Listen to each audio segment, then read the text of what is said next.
Graham, and it was all a con so Karl could get Mondays off.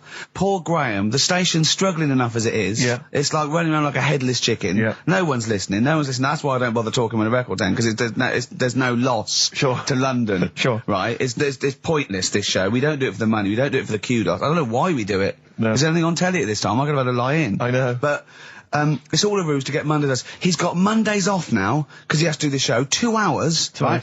And he's still getting paid. And it's all a con, because he knows that he's holding him over a barrel, and it's like, we've got to keep Karl happy. Right? I had Mondays and Tuesdays off before Duncan got involved. No, but you know what I mean, though? And it's like, poor Graham, who's the MD, in charge of the thing, probably pulling his hair out, worrying about the station, right?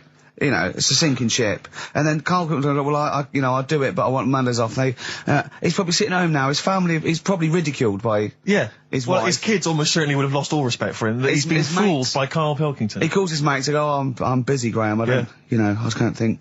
It's embarrassing. But do you know what I mean? And you think it's funny, and you think you've got one over him. He's going, Monday's off for 2 hours. Yeah, you do. You think, and now you're embarrassed. We've said it on air. But you're only conning yourself in the long run. Because, do you know what I mean? I hate that sort of, the world owes me a living, how much can I get, what can I get out of the world? What are you going to give back to the world, Karl? What are you doing now then? Are you going to prepare Mondays? What have you prepared for this show now? You've had 3 months to prepare. Yeah.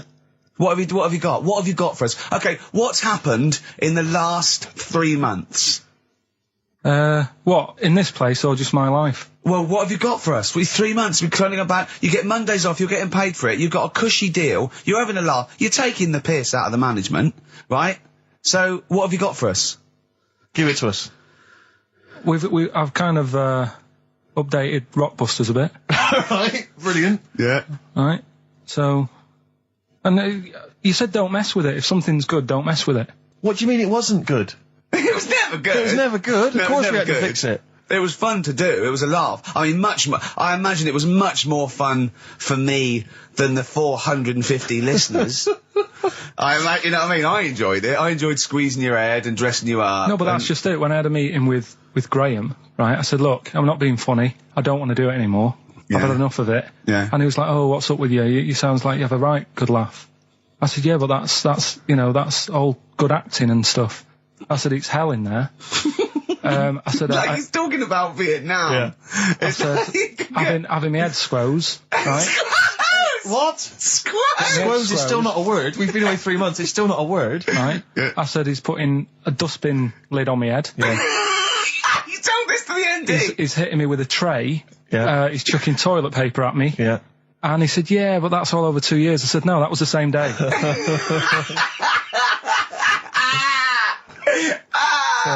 Okay then, what has changed in 3 months? They're listening, they've been listening for 6 minutes now. Come on, give us something. Bit of Nickelback.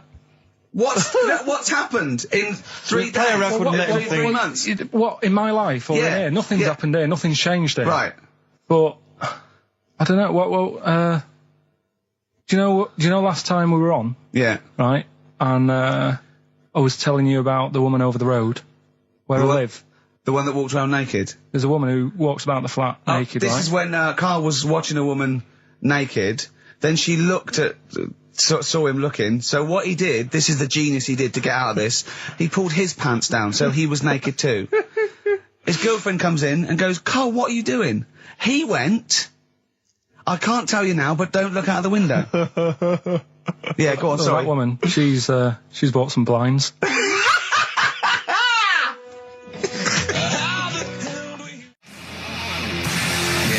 Darkness. I believe in a thing called love on XFM 104.9. I'm Ricky Gervais. You're Steve Merchant. Sure. That's little Karl Pilkington over there. Where is he?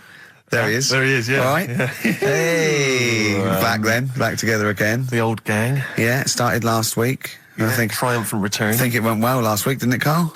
Good show, wasn't it? You loved it, didn't you, Karl? Brilliant, right? Yeah? Yeah. Now, you weren't speaking to Suzanne last week at this time because you said she had a haircut, probably quite an expensive haircut. She's a lady in media. She's got to look good. She probably doesn't go to the barber like you or just shave it at home. Probably spent quite a little bit of money on it. She came home. She thought, well, my sweetheart, my lover, my sweetheart, you know what I mean? The man in my life is gonna love this. Well, he adores everything about me. He's gonna love my hair. She walked in. Hello, Karl. All right. you look like Dave Hill from Slade, is what you said to the poor woman. And then talked about it on air. She was furious about that. So what did you do? Carl? She did listen, yeah. She wasn't happy. And she heard you slagging her hair off? Yeah. And she, well, what So this is probably annoying her now. Well, no, it doesn't matter. We can do a lot today because she's at work. So, and of course, no one's going to tell her. Let's have a chat about a fat arse, shall we? Get it all done. Oh dear. You are in so much trouble. That's... Look, he's realised he is a little bit worried. Oh, didn't you go and buy her a coat or something? Took her out on Sunday and treated her to a new coat and that. Yeah. But I offered, I said as well, I said I'd pay to have it done again. Oh no! Carl, you have... Oh God! Oh my Christ! So she listened to the show. What did she say? You got home, she'd heard you slagging her hair off. Imagine that. He thinks that's a good thing. We've won the pools. Brilliant. What are we doing? Well, you can have facial surgery now, love. It's sort of like... It's just... Christ! You offered to have it done again. Unbelievable. Yeah. But I got home and she's like, being moody with me, right? Yeah. You thought something's wrong, so you must have listened to the show when I was slagging off her hair. Well, his first thought was she's probably looked at herself in the mirror. She agrees with me. Yeah, that barber's been round again. Yeah. And she just said, that wasn't very nice of you, was it? Oh. So I just said, hang on a minute. I said, that's what we do on the show. When I'm slagging off, Chinese people looking old or whatever, I said, you never interfere. Sure. I love the fact... She's got to get her priorities right. I love the fact that she's in the same queue as a billion people you've never met. Yeah. That's fantastic. She's in the same queue. Well, you didn't complain when I was slagging off. Carl, I don't think Carl has ever admitted he might be in the wrong. Ever. Certainly not to you or I. So did you admit... That is so true. Isn't it? That is so true. He's never admitted that he might be in the wrong. So did you, in this instance, agree that maybe you'd overstepped the mark? No, I just said she took it badly. Do you know what I mean? It's only a haircut. Yeah. Yeah. Well, Steve, you haven't seen it, so you can't start interfering on this one. No, okay. No, I haven't seen it, but I very much doubt she looks like Dave Hill from Slade, who, if I'm... unless I'm mistaken, used to cut his hair with garden shears blindfolded. Well. So, you know what I mean? And did her teeth stick out and she started speaking with a Brummie accent as well? I've got used to it now anyway. So, and so did you bought... So at some point you came crawling back and you said, do you want me to buy you a coat? I just said, let's leave that. Let's go out and have a good weekend. Sure. But get your hat before we go. And, treated her to a new coat and that. It's a nice coat, so people will look at that rather than the hair. Looking at the head. So if anyone... does it do flash? It's got obscenities across the back. If anyone who knows Carl's girlfriend is listening... Tell her. And maybe you're a work colleague and you're listening to the show. Because I think this is terrible. Get her to phone him now. Get her to phone him now. I mean, forget the phone hair. on the XFM number. What's the fat ass complaint line? Because you are in deep shite. It's Michael Stipe and his boys from Rapid Eye Movement. Bad day. I hope you're not having a bad day. It's Saturday. It's 1:05. I'm Ricky Gervais with me, Steve Merchant and Karl Pilkington on XFM 104.9.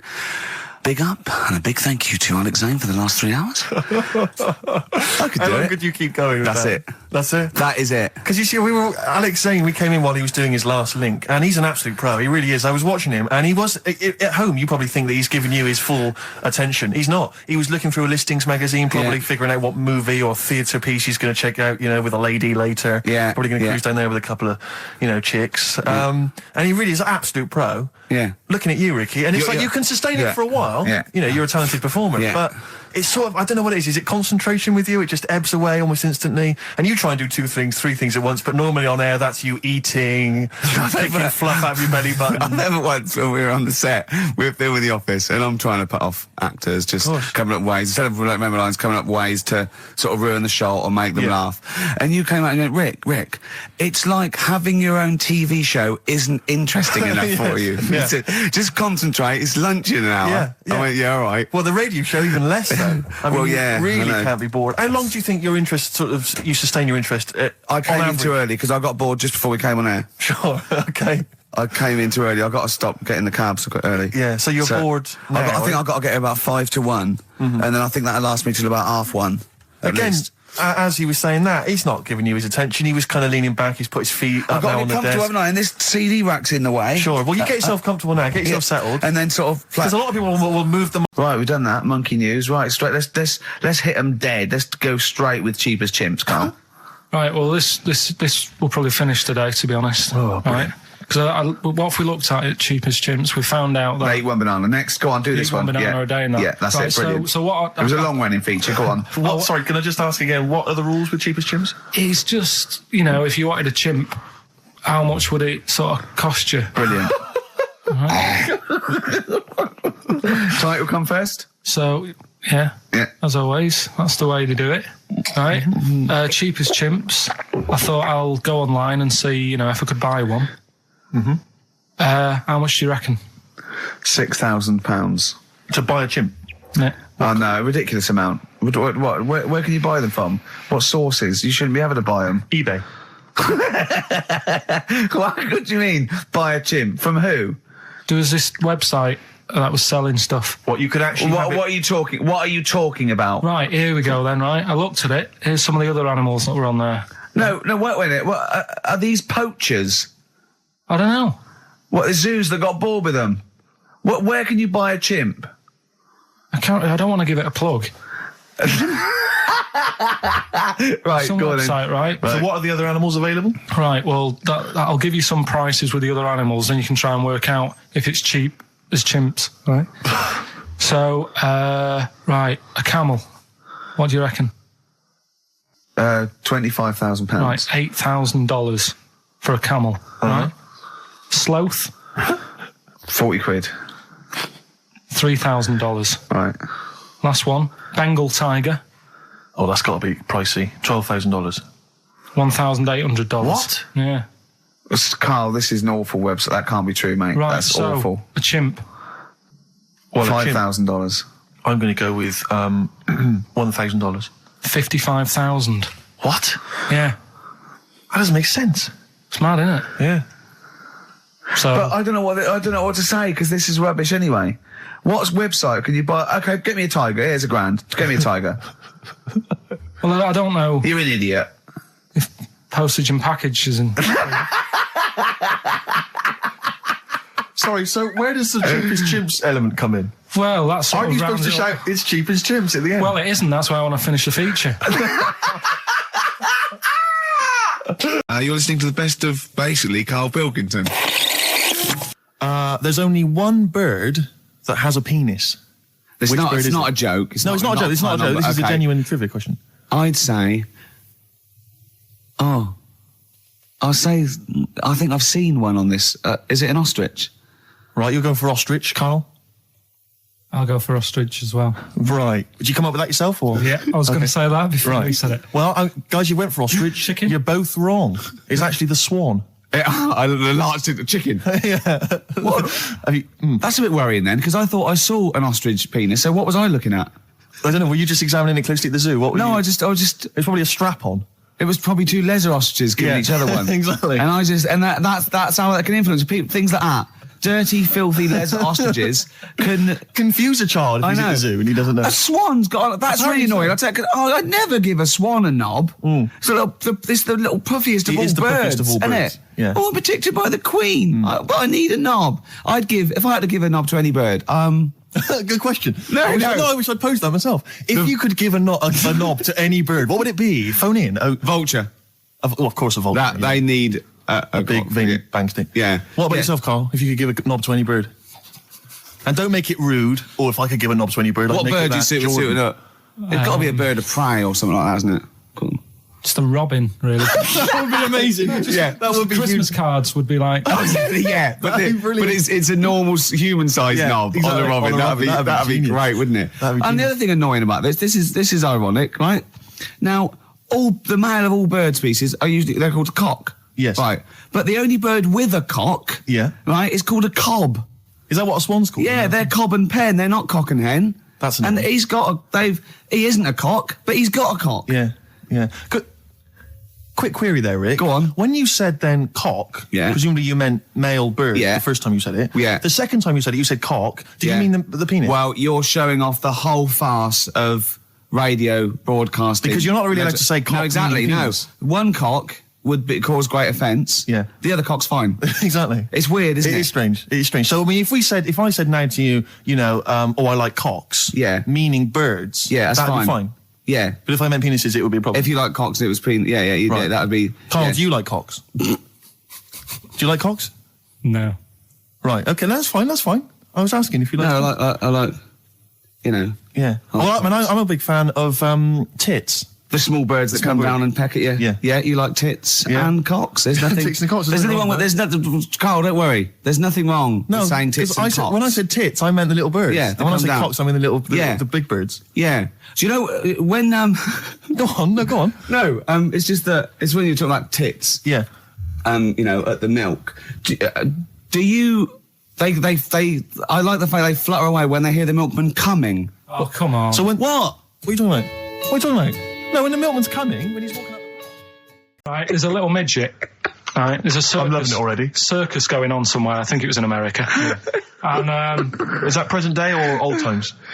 I'm talking like in the last 3 weeks. Okay. Right, little midget. Circus, really packed out show. People are loving it. Steve, you'll ask the same question I did, I know. So there's a little midget jumping up and down on a trampoline. What circus is this? Right. I pay good money to see it. So everyone's clapping and he's getting carried away. Because he can't believe they're loving it. I didn't know they'd like a little person on a trampoline, but they love me. But you know what it's like when, if there's a crowd of people sort of encouraging you to sort of go higher and stuff. Yeah. And I'm sure he knew it was getting out of hand. But he was jumping and he was coming down the road going higher and he's going really high in the air, right? So he's doing this, crowd are clapping. There's a hippo, right, just sat next to the trampoline getting ready to come on and do his act. Oh, right, I thought he was in the audience. That's it. Getting ready to do his act, Steve. Yeah. So He's a ventriloquist. What do you mean he's sitting by the trampoline waiting to do his act? Because why does he sit in the dressing room and they go, 5 minutes, Mr. Mus, 5 minutes, Mr. Mus. So anyway, right, so the hippo's there. He's getting annoyed, is he? Because the midget's He's going, how can I follow this? This is really annoying. They're going to be, no. So he's thinking, he's already done the trampoline, my pogo stick act is never going to work. Yeah, go on. So there's a hippo waiting. See, it's a great story, and I just know he embellishes it or it gets slightly wrong. Go on. So there's a midget jumping up and down. The hippo's getting annoyed. The crowd are going mad. The midget's loving it. Can't believe his luck. Although you think he probably knows he's dicing with danger. Yeah. So next thing you know, they're all saying higher. He gives it one big, like, heavy sort of landing on the trampoline. Goes really high, but goes off at a funny angle. Oh, hypotenuse. Okay. Yeah. And sort of flies up. Hypotenuse! Sure. Flies off at a funny angle. Oh, dear. Hippo's there, swallows him whole. Crowd are clapping, thinking that's why the hippo was waiting there. Rubbish. Rubbish. What about most grapes eaten in 3 minutes? I'll go. Do you want to do that? Grapes are easy, aren't they? That's easy. Great. Come on, grapes are easy. You sing from Jesse Mailing, that's called Wendy. White Stripes, Seven Nation Army, that jumped twice. I apologise for that. You're the producer, Carl. Yeah. It jumped twice. Well, it's not my fault if people are slipping around because the burger's on the floor. You're trying to squeeze my head when the song's playing. What difference does that make? Well, anyway. Right. Don't take any. Right. I've just got some grapes there. We've counted them out. What's the record then? Okay, well, the most grapes eaten in 3 minutes. You've got 3 minutes, Carl, and you've got to beat Matt Hand from the UK, who consumed a total of 133 grapes in 3 minutes on the 8th of November 2001. Right, there's 150. So 150 in there. Right. Okay. So you've got 3 minutes. What are the rules? The rules You just are... got to eat them and swallow them. And it's like Cool Hand Luke, right? You got to just stuff them in and don't choke, because I got worried with the burger. That's a good advert for McDonald's, isn't it? Not only was I impressed by the cheapness of them, but he couldn't even get one in his mouth. Yeah. So, value for money there. Maybe they'd like to send us some free stuff. Yeah, free stuff, or just money. Any some money would be good. Next week, Carl, you're eating Sony Walkmans. That's right. Yeah. Available for... right, Carl. Right, I think this is going to be good, right? What we're going to do, right? We've got song 2 by Blur set up. We know that's 2 minutes, so you can play that, because that'd be boring radio hearing Carl choke, wouldn't it, for 3 minutes? Exactly. So, when I say go, Carl, right, I'm going to go right on the minute, right? You've got to have a handful of grapes, and you've got to press song 2 by Blur. When we come back, you'll be stuffing your face. Hold on. You don't ever do that. How can you work the buttons? I can do that. No, I don't think you can. You cannot touch the grapes until the opening note of song 2 begins. When the Blur 2's, when song 2 stops, can we just push up the fader so because you'll be stuffing Don't worry, your face. we're almost. Let's go. If we go. Okay. Any second now. Okay, right. Okay. Ready, 3, 2, 1, go! And he's off. It's good work from Karl there. He's approaching it cautiously to begin with. Cautiously. And he's keeping let's just, just keeping people up. Come on, don't make him laugh. He's choking. He's choking. Oh, Karl, Quick! Keep going, Karl. Come on! What happened? Did he just throw up? No! Don't make him laugh! Oh, Come on! we can make wine. Come on, Karl, you're doing so well, Carl. mate. I want to go. Come on, only... Why are you making him laugh? That was a world record attempt. Come on, he's over. Keep going. Come on! You got 25 seconds. Come on. Oh, I think that was a shame, actually, because you were doing well, but something went wrong. I know, and I think those are bigger grapes than the ones I've seen before. They're quite big grapes. Look at his face, he looks so despondent. Come on, Carl, 8 seconds. Just a few more. 5. Come on, what's the matter? 2. 2, 1. It's all over, Karl. It's all over. Better count how many you did. You can get good at this. We can get good at this over the weeks. I think that was a fairly pitiful attempt, actually. I really thought he had a... It's interesting, actually. These are harder records than you might think. Yeah, I know. 6, 8, 10. How do you feel after that record-breaking attempt? Not happy with that. What are you not happy about? The fella who did it, was he in hospital and just had loads of grapes and was bored? I'm sure he wasn't producing a radio programme, that's for sure. Well, to be fair, neither are you. What was tricky about it? What did you find hard? I think having Ricky standing over me, sort of shouting, "Go on!" isn't normal. No. But that wasn't... He hasn't eaten any! Hold on, that's 50 left. That's quite a poor attempt then, by the seam of it. Would you think about trying to maybe do that again in a couple of weeks? Would you do some practice and try that again? No, leave it for the experts. And I noticed a tricky point. Maybe sort of when you had about 50 seconds to go, you seemed to be spewing things into the bin. What was that? Again, mainly Ricky standing over me. So 88. He's got 88 left. Okay, so what's the mental arithmetic there? Because we put how many in? It was 150 in the thing, wasn't it? What did I say? What did I say I had left? Well, I'm not doing it again. 88. So he had 88 left. So it's 62. God, you're only at 62.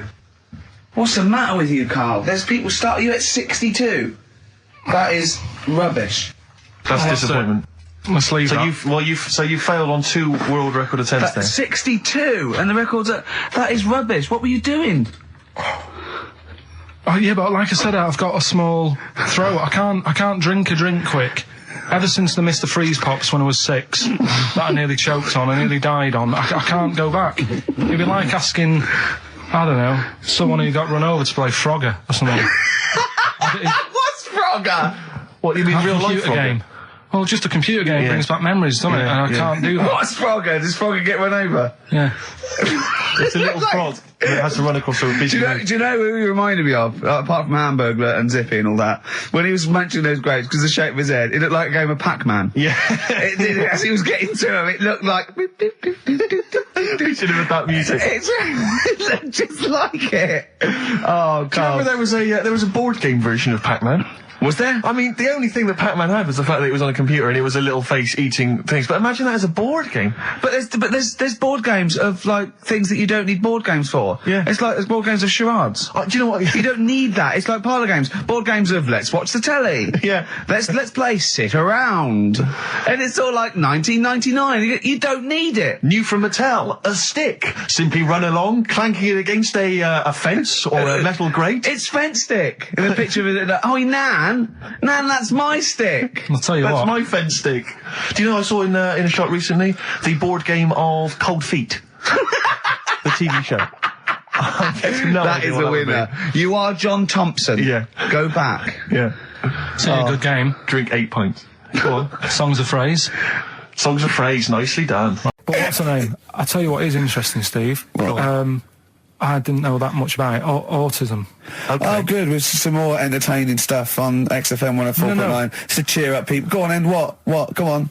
No, right. Have you heard about it, Steve? What it is? Autism. It scares me to death when he comes up, when he touches on a serious subject. We've been talking about wheeling a dead pope round, the Chinese don't age well, and ginger people are hated. And now we're going to touch on a really, I mean, No, I said- my heart's in my throat. Go Yeah, on, Karl, I then said tell me your baby. insights to autism.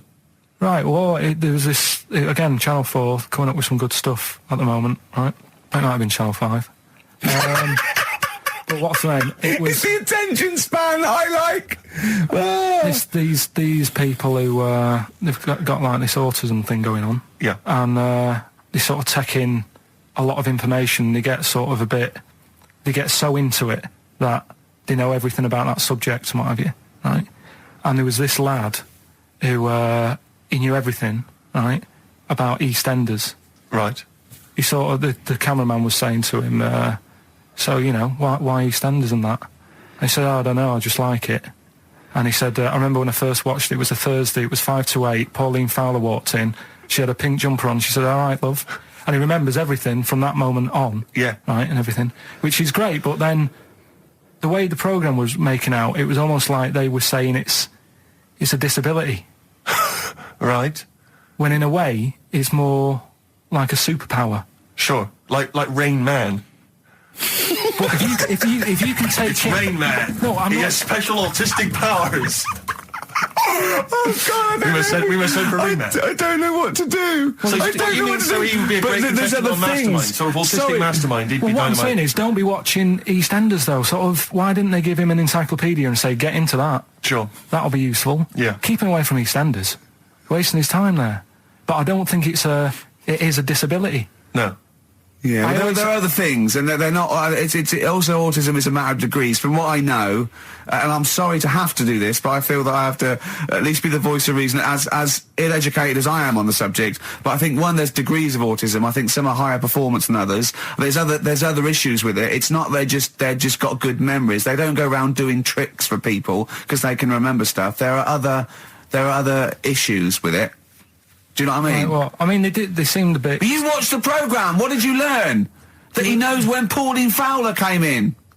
Yeah, I mean, there was other bits where they couldn't control their emotions and stuff. Oh, But- that other little bit, yeah. But the main bit of it was he can soak up information and stuff, and I'm just saying it didn't seem really bad. Do you know what I mean? There's disabilities where people say that's a bad disability. It's Go like on. how people say about... This is I don't brilliant. know. This is just like this is amazing to be in a room with this man. It's incredible. You just wind him up and listen to what comes out. And I'm going to sit back now. I'm not going to defend you or explain anything. Just go on and tell me about the other disabilities that are worse. No, what I mean is how people can sometimes easily get mixed up. How people are scared of like a cyclop. When at the end of the day, he's got a disability. A bloke with Who's scared of a cyclop? No, it's apart just from like that's- Jason and his Argonauts. Where's this cyclop that you're scared of? No, I'm just saying in history and in books and that. No, not in history. History happened. Yeah. But What are you thinking of? You're mixing history with Greek mythology and Roman mythology and every other type of mythology. What do you mean there wasn't really a giant cyclop that went round picking up ships and throwing them around? That's not history, Karl. Do you think Batman's history? No, but this was it was ages ago, wasn't it? When we were sort of forming. No, I'm not saying it didn't happen ages ago. I'm saying it didn't happen. Well, it might have done. There's no. I mean, what's so ridiculous about a fellow with one eye? in the middle of his head, and he's big and scary and lives in a Why is he cave. scary? Because he's got. What if he had 8 eyes? I'd be scared of him. At the end of the day, he's got a disability. We'll talk about it in a bit. So what did you do for New Year, incidentally? Well, I cocked it up a bit. Right? You're joking. Go on. You're joking. You're joking, mate. Go on. I went and booked a You table. got the wrong day. No, right? Booked a table at a restaurant that was shut. Right? What? I booked a table at a restaurant, and the one that I called, it wasn't the one. The call had been diverted. So Suzanne said, call them up and see what they're serving, right? Because I forgot to do that when I booked the table, right? That's right, anyway. Because the thing is, right, it's a restaurant in Covent Garden, but they've got one in Victoria. But when they answered and they said, no, Victoria, I thought that was the person who was answering the phone. Do you know how some people say the name? Right. Right? So then when I called them up and said, what You thought he sounded a bit funny. right? So, I'm confused, Carl, but probably not more. No more than you would have been on Okay, the it was a conversation. branch of a. All right, he doesn't anyway, want to give the restaurant away, so he phoned it up. There's one in Covent Garden. They answered the So phone. it's not, the restaurant's not called No. No. They said no. Victoria. Why can't we name the restaurant? I don't know why. Are we It's not scared- libelous. Are we scared that, are you scared people are going to sort of see you in there because it's your regular haunt? no, it's just that, you got to pay for stuff, haven't you? Right. I mean, Okay, anyway, so you've I got... wouldn't mention it before New Year, but it's not... So did you go all the way to the... the restaurant to find out that it was closed? No. What happened is I called Was that them the up. name of the restaurant again? Right, the restaurant's called Christopher's. They've got one in Covent Garden, they've got one in Victoria. He Right. phoned up, he went to book, it's a lovely restaurant, I've been there often, I recommend it to him. He phones up, said, can I have a table for he said, no problem, sir. Right? And then, Suzanne said, oh, you better call up, see if they've got any haddock on the, menu. And he went, hello, and they went, hello, Christopher's. Victoria went, Victoria? They went, yeah, he went, oh no. That's it, innit? So then I just said, no, forget it. I'm not going all the way over there. So I cancelled it, right? So then I called up Suzanne and said, look, I've made an error. The place we were going to is shut. Was she surprised again, or? So we're not going. So she said, oh, try some other places. And I did. They were all booked up, right? I was fed up anyway. I hate New Year. It's always like this, isn't it? So I said, look. You know the common factor in all these stories? You hate Christmas, you hate birthdays, It's you hate you. New Year. It is you. Right. Yeah. So I said, I'll sort something out. Yeah. So I went to Tesco. Leave it with me. Went to Tesco's, boots went were to shut. Tesco. Got a lovely plate of condoms. Did you just stay in and play with her Christmas gift? blowing them up? They're all staying I've done, I've done some balloons. Well, it was. We did stay in. And I watched that thing that, 100 Greatest Moments, which was annoying me. Did you see, there was a nudist on it? You know how I feel about them. Yeah. Right? Did you see him? Man with two knobs. There was a man with 2 knobs on it, and a nudist who just wanders about the house. But it said, and when he visits people, I was thinking, who lets him visit? I go, Exactly, yeah. But he must go there with trousers on and go, hello, lovely to see you. Go, just pop all these off. Well, not really, no. And I tell you what annoyed me the most. They had a white sofa. If you were a nudist, you'd get a darker one. Right? So anyway, right. So we ended up watching that. That annoyed me. And then I was tired by about 11, and I said, "Oh, let's go to bed." And she said, "You can't." And that annoys me. The fact that because it's New Year, you got to stay up, and it's like, well, why can't we just? They should bring it forward, so in case you want To quarter to 10. Well, you stay up, and it's like my eyes were dead heavy, and I was like, oh, I want to go to sleep. So just stay up, and then it's midnight, and you go Happy New Year, then you go to bed. Yeah. Well, not everyone, Carl. Some people have a little party. So It's over with anyway. yeah. Sorry, are you 86 years old? It just gets on my nerves. Do you ever enjoy it? You never seem to have any fun, Carl. This is what disappoints. This is what worries me. I feel like you're going to die. You're here, young, T. You're here, Carl, with us two. We've got 3, as I was just saying to Steve, 3 of the greatest comedy minds ever in one room, and Steve pointed out since the goodies. True. Do you know what I mean? Well, I mean, It should be party central. yeah. So anyway, right, so this is when I spent time thinking of new ideas. Right. We've got Rockbusters, that's rolling. There's people coming in, they're getting them right. I don't understand Well, myself. as ever, Rick, you'll be amazed and confounded. So I don't know the answer, and I haven't looked at the answers. I just like that moment. It's like when you go down Christmas and you're excited about a present, and it's like some condoms. You know what I mean? Well, I love that. That moment. Yeah. I don't know how he's going to top that next year. I don't know how he's going to top that. All I can think of is some corn plasters. Right. It's all right, love. The batteries are included. Got you a pumice stone. Right, now, and then we went on to a whole thing about homeless. He wants to do a game show with celebrities being homeless for a week. What do you think? Actually, I've got to say, that's not bad at all. It's not bad, is it? No. Right, do you know how, like, Lenny Henry went to the jungle? Yeah. Right? And you've got, who else did it? John Lovely made slippers out of a bra. Right? So I'm thinking, like, get a celebrity and say to him, no, just because, I'll tell you why, right? I'll tell you why all this came about. When I was walking back from that Christmas meal that I bought my girlfriend for 150 quid. Right. Lest we forget. Right? I was walking down Mortimer Street and there was a homeless fella there, and it was like, oh, you know, it's really, really bad. But the weird thing is, it was about, I don't know, probably about 8 o'clock. Yeah. No, about 9. Right? And he was asleep. And I just thought, White Van Karl. Karl. White Van Karl. Yeah, this is where we steal the White Van Man column from The Sun and basically fire those questions at Karl, getting his opinions on the week's news. Okay, Karl. Okay, what do you make of this? David Beckham apparently was driving despite having an injured foot and just further threatening his World Cup chances. And obviously, you're a big football fan. well, I'm not that big. I like the odd game. Sure. Would that hurt him? Would that hurt his foot? It can be good. Is it in a plaster? It's not Well, a big cast, sure, is it's it? better to drive than it is to walk on it. Good point. Fair enough. Yeah. Go. Can't argue with Can't that. get the bus, can he? Okay, and what do you make of this fascist leader who's having a lot of success in the French presidential elections? What's he doing? Have you not come across this story? No. Right, this is one of the big political So stories. he's got far right that got nearly 20%.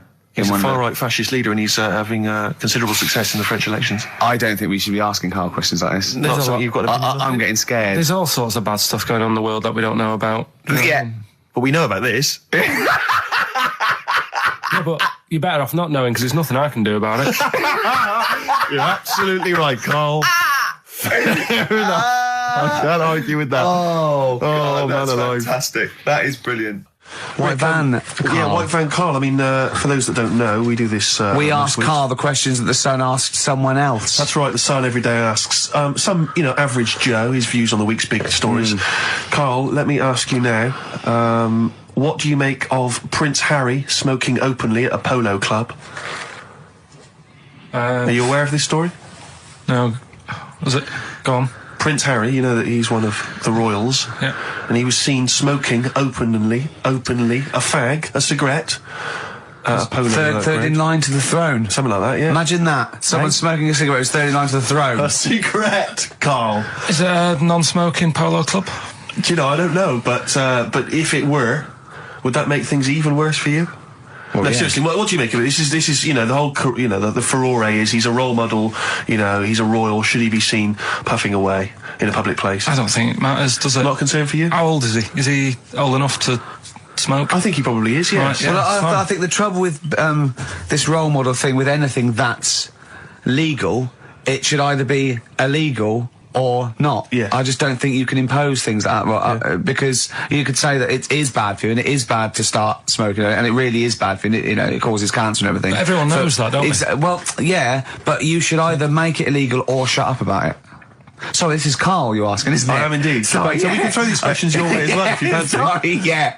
It doesn't matter. But Karl, what are your views generally? I mean, it's obviously cigarettes are perfectly legal and so on, but what about stronger narcotics? Because I know you're very scared of drugs and stuff, aren't you? You're Yeah, very- I'm not a fan. I don't No, what's your concern? What's your worry? Just like you might get into them. It's like you might have them and go, oh, this is all right. Exactly, Karl. Exactly. Although I was talking to you about it earlier, and you weren't very sympathetic about a lot of young people who have perhaps gone to crack or smack. You didn't you describe it as their own fault? Sometimes it is, isn't it? Yeah. I mean, I could have turned to it where I grew up, but I said, well, don't want to do that. It's not good for you. Sure. And I avoided it. You turn to ghosts. So you've got So- no sympathy for anyone who's a drug addict. It's their own fault. It depends, doesn't it? Sure. Do you know what I mean? You can be an addict if, I don't know, something, I'm trying to think of a nice way that Well, you most might people end up... start on stuff like that because something really traumatic's happened to them. Very few people go out for a laugh one night and go, let's all try it. Sure. So, but yeah. Just say no, I suppose, is the Just say attitude no. in the end. Listen to the cast of Grange Hill. Now, this will scare you. Now, Karl, you will be a little bit unnerved about this. Have you seen the film Jurassic Park? Yeah. You know what happened there? Well, according to the Sun here, it says scientists are planning to clone mammoths for a theme park. Look at his face. Look at that. He looks like a dog caught in the headlights of a car. He's terrified. I love Karl. He sprung to attention there. Is that the best news you could have? Man moths.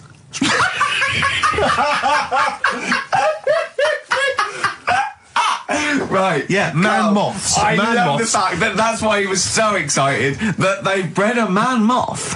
What is this? Yeah, it's a human being that hides in your wardrobe and eats an entire jacket in a day. Yeah. What do you mean, man moths? Mammoths. Mammoth, the big hairy Have you heard cow of a from the mammoth? Ice Age. I mean, elephant. You're not so excited about that, then? You can take or leave bringing back mammoths to life, but a man moth... A man moth is a different matter. Oh, if we'd have never brought that up, he'd have gone and told someone now. Yeah. You know, they've bred an half man, half moth. This and is that's what we This is how mean. things start. This is what we mean when you hear these ghost Are you stories. slightly deaf? Is that it? When you hear these stories, you're slightly deaf. And his head was in the basket, and he went, count how many times I blink. Is it? Carl, is English your first language?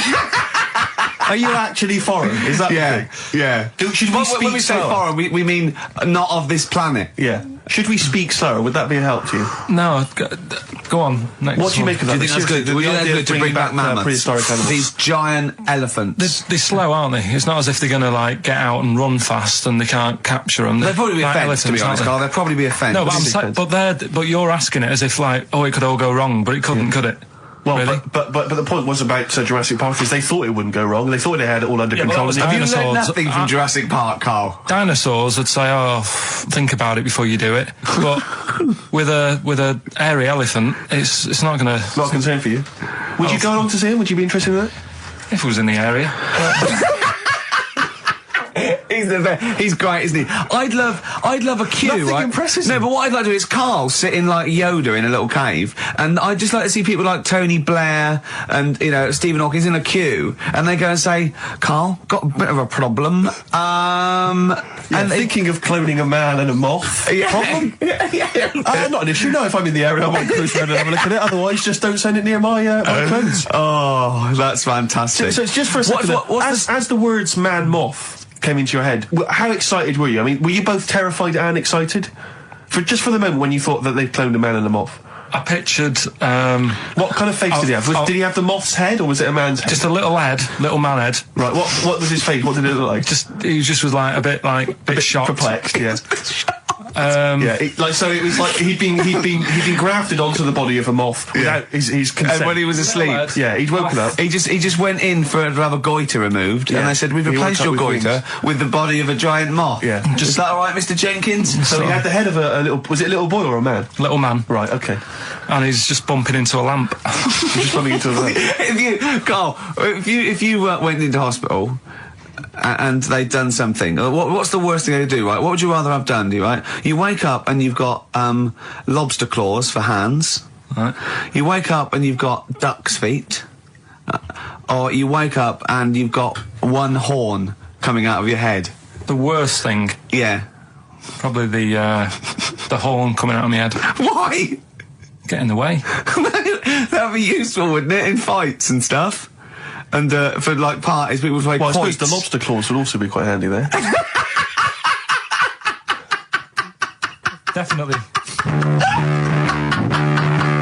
Listen, we haven't done it for a while. White Van Man. I thought there's some interesting questions raised today, and I think it might be nice to throw them Carl's I think we direction. set Karl up again in the last hour as a person that people want to know they wanna his know what he's opinions thinking. on the They wanna world. know Yeah. what- if you're not familiar with it, on Saturdays, the Sun newspaper asks a typical white van driver questions his opinions on the week's news, and we thought we'd throw these in the direction of Karl. Yeah. And then what do you make of this teenage thug, Karl, Mickey Carroll, who spent 4 months in jail and he's won 9.7 million on the lottery? Is that justice? When you think of all the good people that are going hungry? And there's a lad there and he's won... Did he buy the ticket before he 9.7. went in? No, I think he bought it once he'd come out. So he's done his time. He's done his time. Fair enough then. He's been punished. Yeah. Right. He's bought a ticket. He's had a lot of bad luck. Mm-hmm. Now he's having a bit of good luck. All right, next one. Are you concerned that now he's got all that money, he could turn into like a sort of mastermind villain? You know, like a James Bond style villain? He's got a criminal streak, we know that. Is that a concern for you? I mean, we imagine don't. that he could build some kind of underwater We fortress. don't. With my lawyer's hat on, we don't know that. Yeah, well. Well, he'd have to prove that he didn't have a criminal streak. I'd say you've been in jail for 4 months. Yeah. Sometimes people are bad because they haven't got any money, so he might be Interesting an point. angel of gold now. Or whatever Yeah. it is. It's a long time since we've had any white van, Carl. For those that don't know, From his dinghy? Sat in his dinghy. That is brilliant. it was an inflatable dinghy. It wasn't like a wooden. Yeah, an inflatable one, yeah, big inflatable Did you one. ever go around and visit him? Yeah, now and again. Was it weird seeing a 6-year-old bloke in a suit, in a dinghy inside, watching 2 tellies? It's weird at the time, I thought. Which of the TVs stopped working properly first? I mean, did he... let's say the sound went on one of them. Yeah. Did he carry on watching the other one, hoping that the other one was fine? Or No, he did went and got a new telly, and then the vision went on that, and he went, oh no. He went, hold on then. Wait a minute. I've got another telly in the wardrobe that I haven't used. It must have been like that. Yeah. Wow, he sounds brilliant. Is he still alive? Yeah, he's still around, yeah. I haven't seen him for years, but he used to... Be all right. Was he married? Be all right. I think that's what happened. I think his wife passed away, and that's when he had all this... You know, he had a boat. And it's like, oh, where am I going to put it in a bed sit? And it was like, hang on a minute. Yeah. You know what I mean? Sleep in that. So, yeah. I wonder if he ever brought any women back. Just the idea of bringing them back, getting down to it. Shall we move into the bedroom? Ahoy! Oh, That is fantastic.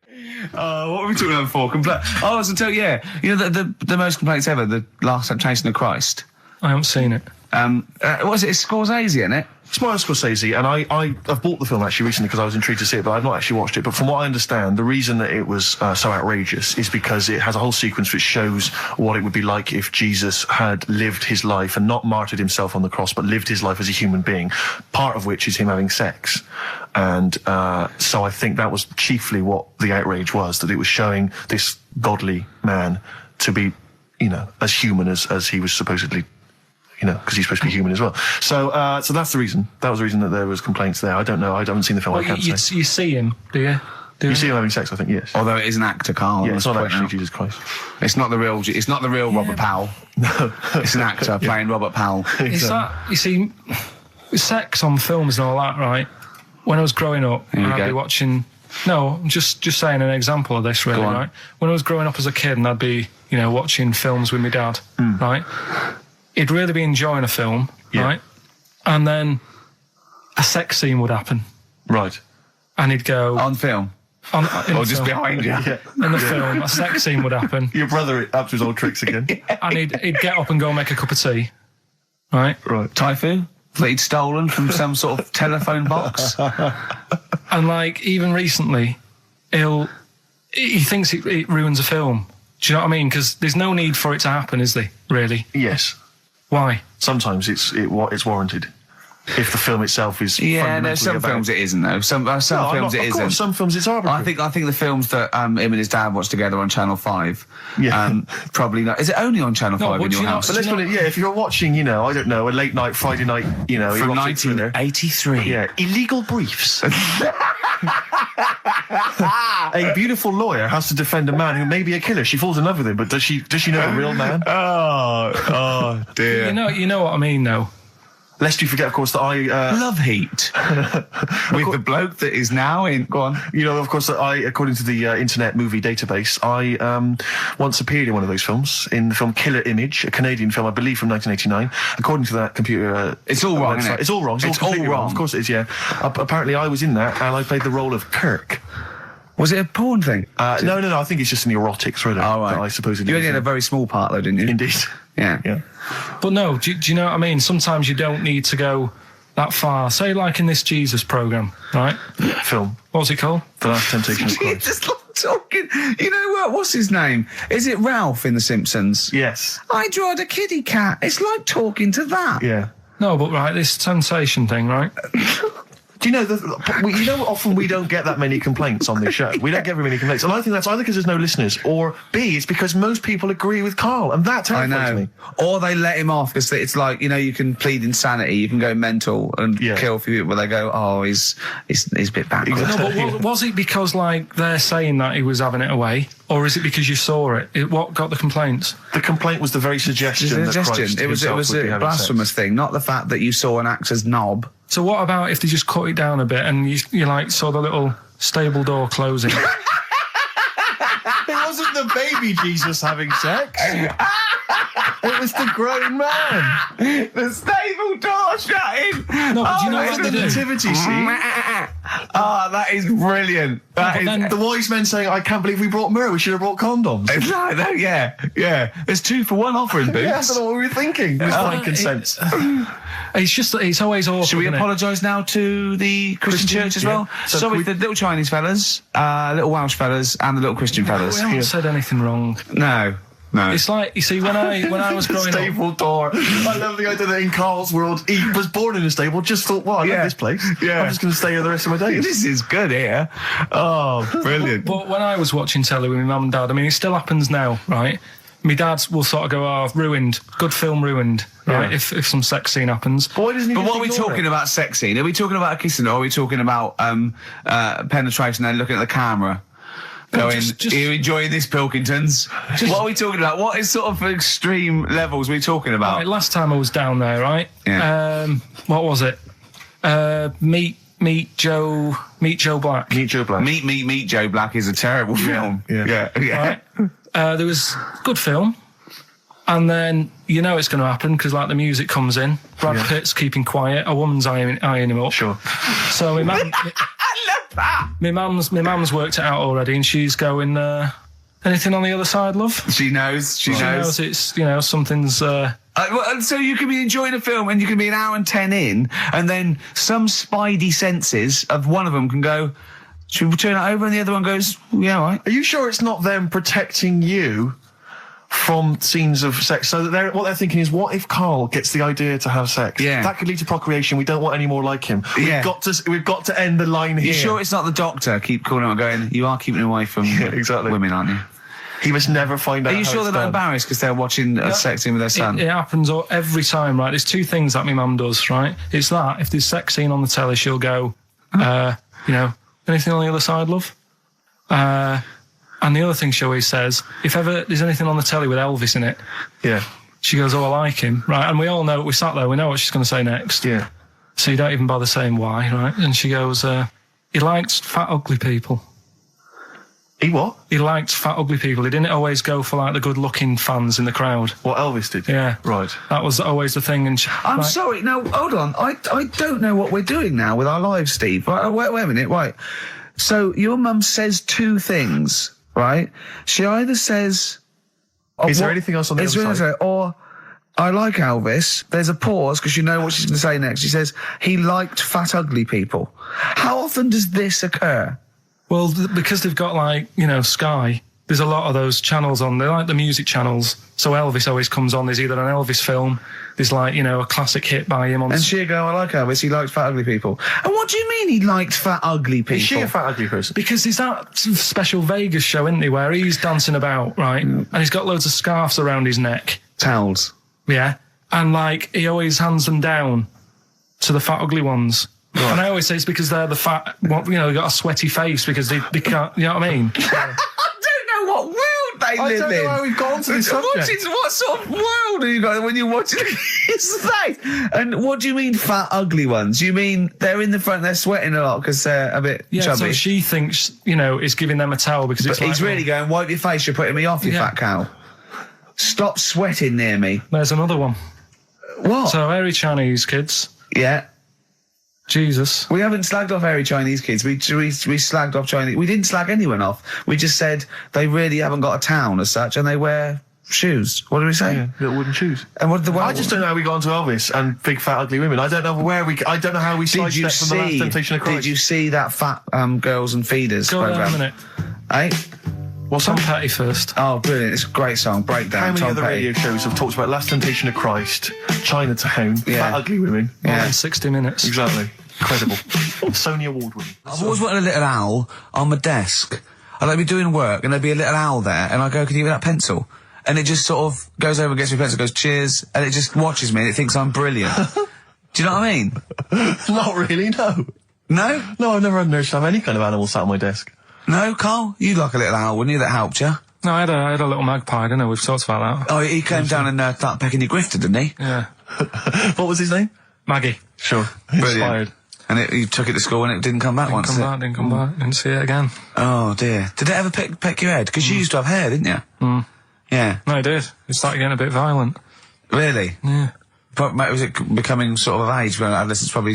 Go on, tell you. We cut short last week, weren't we? You had an amazing story about Neil Armstrong, didn't you? Well, we've been doing quotes, haven't we? Like famous quotes. Sure. Yes. I've gone down in history. Yeah. And I was saying, quotes don't really matter. It's more the situation that you're in than the quote itself. Go on. So, like Neil Armstrong, if he'd have said, tie bacon round your head. I'm as happy as a pig in dust. Yeah, that would have still gone down in history as like being the thing that Neil Armstrong said, wouldn't it? Yeah. Yeah. But Space is driven in mental, probably would have been. But he chose to say something profound and meaningful to befit the situation. He got it wrong. Actually, it's a small step for man, one giant leap for mankind. But he was meant to say. We discussed this last week. Stop showing off. Well, no, but people might have listened last week. Yeah, it doesn't matter. I can't imagine. Well, people we better tell them every week then. Yeah, but he said he should have said this is one small step for a man. Yeah. But anyway, he had a good effort, and that's quite. And that's an example of what I'm saying. The fact that he got it wrong, but it still went down in history. Right. But anyway, the bit that and it didn't happen anyway, did it? What do you mean it didn't happen anyway? That's what a lot of people say. That no one's actually been on the moon. Ah, yes, of course. They filmed it in Teddington Studios. Well, they were saying something about there was shadow on the film, and you won't get shadow on the film, and there's all sorts of things. There are these people that you always quote as they. Who are they? Are they living in jars? Are they little fellas in jars? Look, Go on. Do they appear to you in dreams? I've spoken to different people about it, and there's loads of little things that if you watch that programme, of them being on the moon, there is no way they could have done it. Right. Done. Fine. Yeah. Done. Anyway. That's put to bed. Yeah. But Good. anyway, as he was getting back in the spaceship on the moon, or whether it be a TV studio, he said, "Good luck, Mr. Croucher." Right. Have you heard this? No. And the reason he said that was because when he was a young kid, and he was, I think it was Croucher, but when he was playing as a young kid in his garden, he was playing baseball with his mate, and he chucked the ball to his mate, and his mate hit the ball, and the ball went over the fence to the next door neighbour. Right, so he goes, right, I'll just nip over and get the ball. And as he was getting the ball, the window was open to his neighbour's house, and he heard like the woman shouting at her husband saying, "I'm not going to be giving you a bit rude, so if you've got a kid in the car or whatever, turn it down." What, yeah, that's covered that, yeah. Right. Genius. I'm not, no matter how many times you ask me, I'm not going to be giving you oral sex. The day I do that, man would have walked on the moon. Right? Yeah. He grows up, he gets on the moon, and he remembers all that story, and as he gets back in the spaceship, he says, "Good luck, Mr. Croucher." Now, do you know, I have to say, I've heard that story before, but when I heard it, the woman said, the day I give you a blowjob is the day the boy next door walks on the moon, which makes it all the more profane Impossible. and enjoyable. Yeah, and unlikely. Yeah. But yeah, no, I've heard the same story, Carl. Yeah. Look how pleased he is. I love that. Right, so not only have you remembered that anecdote, which may or may not be true, but of course you've also proven The that... day I give you a blowjob, that kid in the garden's probably going to walk on the moon and say something about giant leaps. Exactly. But, you must have heard the thing that it never actually happened. Yes, we've all heard Yeah. it. We've all dismissed it as nonsense. And moved on. Yeah. Yeah. And got on with our life. Right, Karl. Coldplay, Speed of Sound. Steve, I know you like an insight to my musical taste, Always. but that's my favourite Coldplay track of all time. I just thought I'd just throw that in. Not a fan of clocks? No, I think I've overplayed Parachutes a little bit, and but that's my favourite one. Like it. I'm afraid to say I'm a bit of a Philistine when it comes to Coldplay. That sounds the same as all the other ones. I'm sorry to say. Oh, you'll have to meet these boys one day. Yeah, And they're well, I'll tell them to their face. I don't care. A little bit rock and roll. I don't care. Well, I'm Ricky Gervais. That little funny little Wurzel type voice over there is Stephen Merchant, and with us our producer Karl Pilkington. All right. All right. Whenever we say producer, of course, that is in inverted commas. Yeah. Done with the fingers. Well, he didn't have it. I wanted to play some off my iPod today to record it because they didn't have it here. It's a great track called Anthony and the Johnsons. He didn't even have the lead. He went, right, it's difficult. And he went, is it any good? I went, yeah, it's really good. He went, well, why haven't we got it here already then? Oh, that's the paradigm, is it? If XFM hasn't got it, it's no good. Four Non-Blondes doing well, is it? That's still in the cupboard, is it? Unbelievable. We're a little bit annoyed today, aren't we, actually? I'm It's really usually- annoyed. Yeah. All that stuff we did last week, that Landau sent us some sparkling wine, and we thought, right, you shamelessly plugged it. Yeah. How many times you mentioned it? I About must have 20 mentioned it about times? 20 times. Well, the finale was hitting Karl on the head with a cork. That's on the website, by the way. Okay. RickyGervais.com. Go there and see Karl being hit in the head with a cork, right? Yeah. We said, look, send us free stuff. We'll talk about it. Nothing. The cupboard literally is nothing. empty. The cupboard is bare.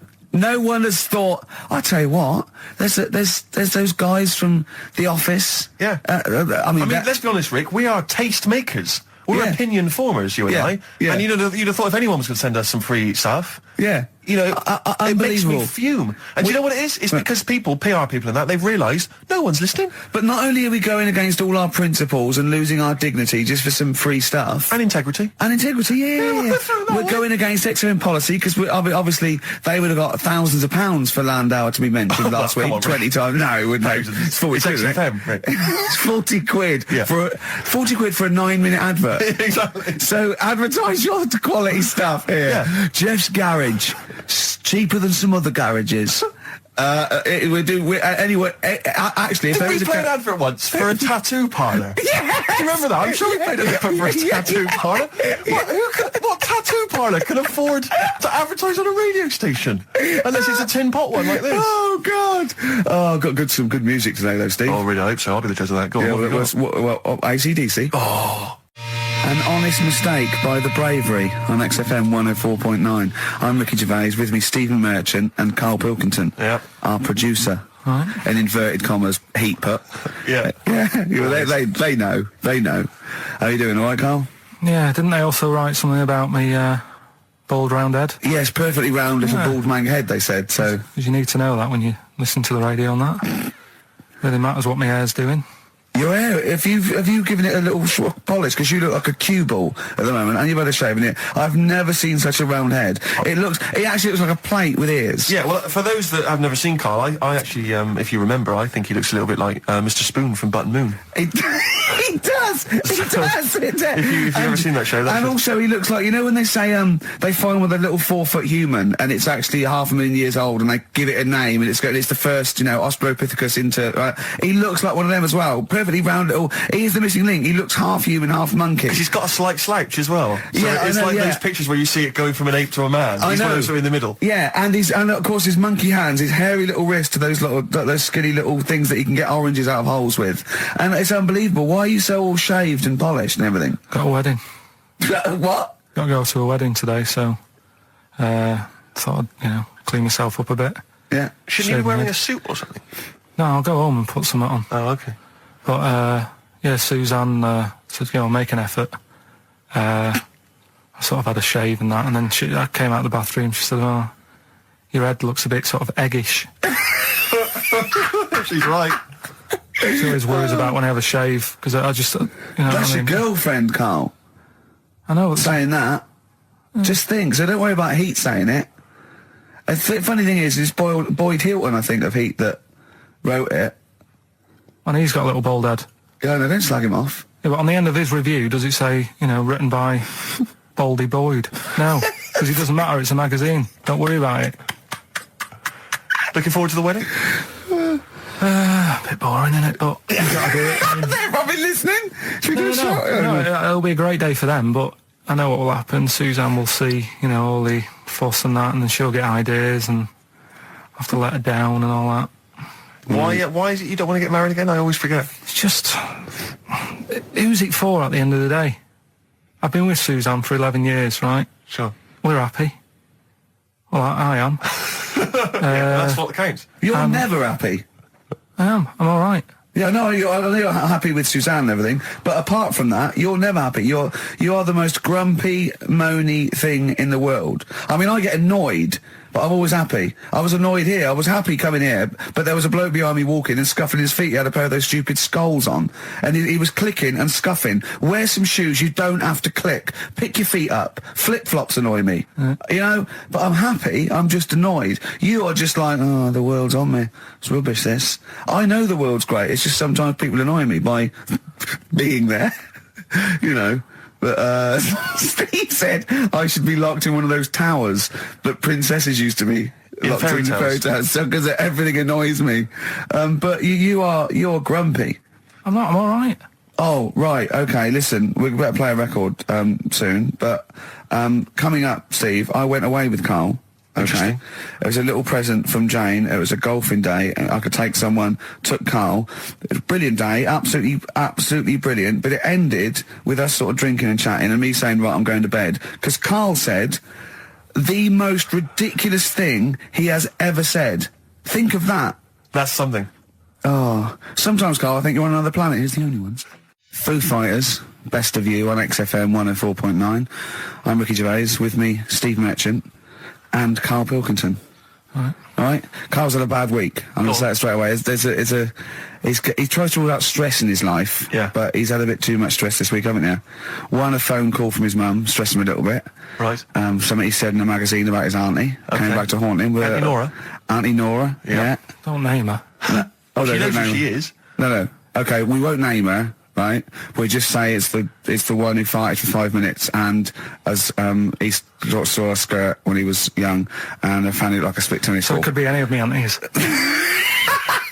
That coming up, and also a bloke in Times Online, Chris Campling, did a review of the show, Right.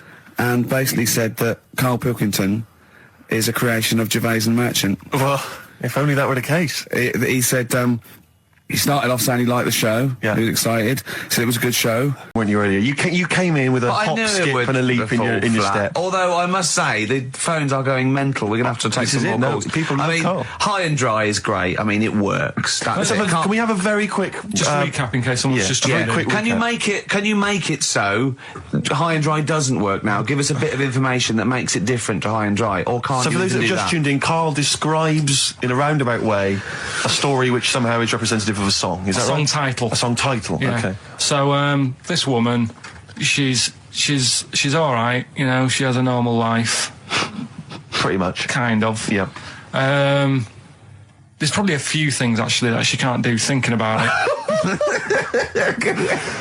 But the main problem would be having a wash or having a bath or having a shower. Yeah. Maybe going for a swim thinking about it. Right. Let's go. I think water is the clue, isn't it? That's the clue. All right, so Who's that on the line? Hi there, it's Mark. Hello, Mark. Hi, Mark. Right, What do you it think? smells like Teen Spirit, Nirvana. No, it's not. That's a great guess. Smells like Teen Spirit again. He's also No. brilliant. Thank you, Mark. Well done. No, it's not that. All right. Hello, XFM. Oh, that's a dodgy mobile. Oh, that's a bit of a clue. A dodgy Hello, mobile. XFM. Oh, they've just given up. They've all been going for Smells Like Teen Spirit. They just hung up. Hello, XFM. Hi, is it, She's Electric? Excellent. She's electric. It makes sense. That's fantastic. Oasis, Karl. she's electric. Why does she smell? Because she doesn't have a bath and that. Because she can't have a bath or a shower. What's your name? Neil. Neil So got the it. fact. So. Oh. Neil got it. So, did you get it straight away? No, only, during the song. A process of elimination from all the other wrong answers. Yeah, basically. So, She's electric. Rick, I have to say, you're holding your head in your hands, and it looks like you want to shoot off. But I have to say, I thought that was quite good. I genuinely thought that was quite good. But it's not a cryptic clue, is it? Because it's not. She smells. There's a few things you can't do. She's electric. yeah, but do you understand what I'm getting at? She's electric. I always understand what you're getting at, Karl. That's never been a problem in the years I've known you. Neil got it. Yeah. She's I have to electric. say, Rick, I think you're down on this idea. I could definitely see that ITV1 replacing I'm a Celebrity, Get Me Out of Here. Karl Pilkington hosting. Simon Mayo on the phone Exactly. to the lawyers. Well, Neil, there's no prizes or anything, but well done. Well done. That was well worth it. Right. Well, you go away with the award in the knowledge that you've beaten Karl. Yeah. You can secure the knowledge that you thought how Karl does. Absolutely. Well done, Neil. This is the Best Of Show on XFM 104.9. One of my uncles, right, Tattoo Stan, he's just caked in them. Right. I don't think he's my proper uncle, but it's just like my dad's got. You stabbed! No, my dad's got. That's a province in Russia, isn't it? My dad's got loads of mates who. When you like, say he's not your names- proper uncle, I don't, do you know, like, when Just a bloke someone who used to comes hang around around, with you're the all right, school? Uncle Stan. Yeah. Do you know what I mean? And there was my dad had loads of mates like that. There was John the Screw. right? So he either works in a prison or he likes to have sex. Cabbie. Cab driver. Okay. There was Jimmy the Hat. I don't know where he Jimmy did. the Hat. Yeah. And, Did he wear a hat? No. No. There was Fred the Veg. You sure he wasn't a relative? Sorry. Fred the Veg used to get us like big bags of potatoes and that. Fred Veg, okay. And there was Tattoo Stan. Right. And he was just caked in them. And I used to always look at him thinking, why have you done that? I must have only been like, 6 I or suppose 7. if you're born with a name like Tattoo Stan, Exactly. you're destined, aren't you, were really? they like a 1950s gang? I'm worried about... I'm worried Who were doing a about... bank job? What was his name? The Hat? What was his name? Jimmy the Hat. I'm worried about Jimmy the Hat. Yeah. Not having a hat. I don't understand Are it. you sure he didn't have a hat? Not when I met him. Did he ever wear a hat? I didn't see him that much. Do you think it was a joke, like, when your mate's sort of like, 8 foot and huge, you call him Little John or Tiny? Do you think... Well, the fact that he never wore Yeah, a they hat. went, hold on, I've noticed something about Jim. Go on. No hat. And I go, oh, true, let's call him Jim the Hat. Jimmy the Hat, yeah. But my Uncle Stan, he had like loads of them. He did them himself. Oh dear. And it was always that thing. God. What was it things like? He had like the cross. cut here, Cut one here, on made the in neck. Britain. And if you're going to do them yourself, I'd say at least make sure you're sort of a good drawer. Yeah. And don't do it in the mirror so it comes out backwards. Well, that was the other thing. But like, I remember he did. Names are all right. He had like all his kids' names down his arm. And, what are they called? Yeah. oh, God, it's Tattoo Stan Jr. Yeah. and Paul shits the bed. I'm trying to. Oh, Wabbai Kate. yeah. But he had. Frankie never amounts to anything. Oh, God. So he had like. Johnny, I don't think he's mine. So he did all this stuff. It's 10 past, isn't it? We haven't done a little bit of knob news. No, we haven't done none news, no. But It's been 3 months. there's been- It's been 3 months coming. there's this thing. I don't know the full story. I don't know how it happened, right? But little Russian fella. Yeah. He was sort of having sort of emptying his bladder, right? And Yeah. somehow electrocuted himself, Right. And sort of did a bit of damage. How was he? Oh, he slashed I don't onto know. some I don't live know. wires or something. Something like that. So Did anyway, it damage to himself or to an electric fire or something? no, to himself. To himself. Yeah. And so the doctor. Didn't slip and curling tongs went up his arse when he was pissed, because that's happened a lot in Yeah, we've all been hospitals. We've all shoved the old curling tongs up the arse when having a piss. Right. So I can't even be bothered. No, go on, we're interested. We're interested.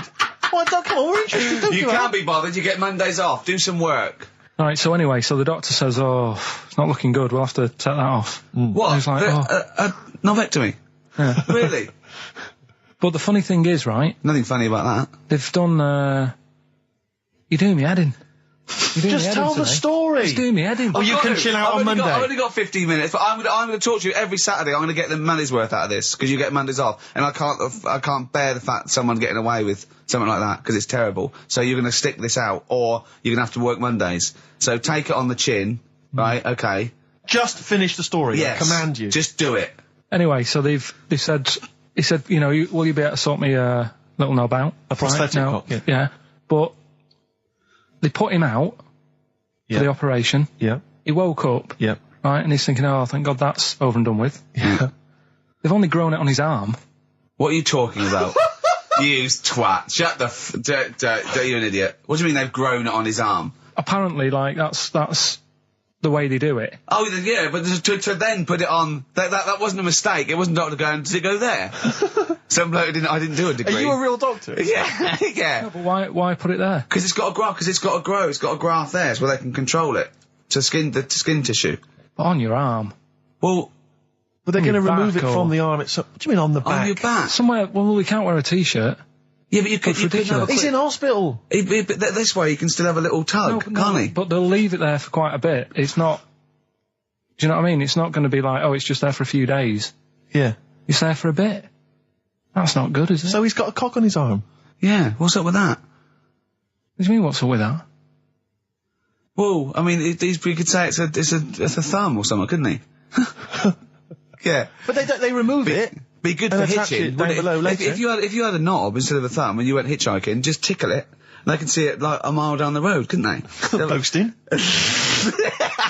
Yeah. If I'd lost my knob, I'd go, oh, I'm not going to have all that stuff. Just whack a pair of tits on me. Do you know what I mean? I think, oh, just forget it. But why not just put it where it should be straight away instead of messing about? Where should it be straight away? You know. On the forehead. Listen, are we doing a competition? Let's play a tune. Come on, Karl, you can't be bothered. Right, Alright, okay, better we're going rainbow, to better scrap rainbow, this. yeah? and you're Incidentally, last week, you remember, we began the show by talking about knobs. Yeah. I think we've got a bit more knob news this week. The knob is coming up, is it? Knob news is on the After way. Radiohead, more cock. Radiohead and go to sleep. That's not to you. Please don't go to sleep. We've got another hour and 35 minutes of fun chat and great music on XFM 104.9. I'm Ricky Gervais, with me Steve Merchant and Karl Pilkington. Pilky, little K-Man Pilkers, little baldy twat mank whinging, a little bit bent Pilkers. There he is. There he is there. Now, Rick, you may remember that last week we opened with some quality knob news. Knob news, yeah. It was Hitler's knob. Hitler's knob was one of them. That just sparked off into a whole bunch of other knob-related discussions. Yeah. And I'm pleased so far to see that we're almost at the halfway mark for this first hour. And so far we've only talked about nudity and/or todgers. Yeah. So excellent work from us. Well done, lads. Yeah. I'm looking forward to Dr. Fox and the rest of the Sony award committee listening to this one. Yeah. But more knob news. I don't know if there's a jingle for that, maybe. Oh, he nearly had the eye out. Knob news. Knob news, excellent. This is an extraordinary story. A woman tried to sue her bosses for £210,000 after finding a cooked penis in a canteen stew. Hospital cleaner Sophie something, I can't quite pronounce that name, was eating goulash for lunch and could not cut one of the lumps of meat. Oh, you can see where it's going. I've got so many questions already. I know. She picked it up and tried to chew it, but it was too tough. Then she inspected it with workmates, who all agreed it was a penis. Imagine that discussion. Yeah. Miss McClarta said she vomited for the rest of the day, instantly became a vegetarian, and had to have psychiatric help. It's not known whether the organ was from a human. The case continues. Well, it can be found out, so that's one thing. Obviously, that doctors aren't confused. They're not going, I don't know, I've never seen one like it. Yeah. Also, why is she eating goulash? I know. I mean, that's my first question. Why? Yeah. Lunch. Oh, what do you want? Oh, no, I fancy some goulash. Yeah. Oh, some gooly lash. Gooly lash, Thanks very like much it. indeed. Lancashire cockpot Oh, is on the menu. Brilliant. Only £5.50. Wangers and mash. I'd love some wangers and mash, please. If you've got any knob-related puns, knob-food-related puns, then call XFM on 3426 14094. Ricky.gervais@xfm.co.uk. Call Chris Miles at radio1.xfm.winginmank. Yeah. Cock-co-gay. Cock a van. Cock-o-van. It's already done for There's you. some, there's wangers and mash, cock-o-van, Lancashire cockpot. You know. That's just off the top of our brains. Yeah. So, if So you've got if any you of your wanna- own, keep them to yourself. We're not interested. What do you make of that, knob news? And he's in a hospital. I don't think so. Oh, yes, it was a hospital cleaner. You're right. hospital Oh, cleaner. God. I know how your mind's thinking already. There's been a mix-up. What kind of mix-up? I love that. What, some bloke's gone in, some lesbian's gone in and wanted a sex change. She's got a carrot for a cock. Bit of stewing steak. Stewing steak. Oh, that would be great. You're not a doctor, you butcher. It's not funny. There was some other news, whilst we're doing the knob news, just cram this one in. There was some story on some news website about some lad who wasn't happy with what he'd been given. Right. What do you mean? He had an op? No, he wanted to have an op. He wasn't happy with what God had given him. Yeah. Yeah. What the Lord had popped downstairs for him? Sure. And, Sorry, no, wait a minute. Was he a bloke who wanted it? yeah, fella.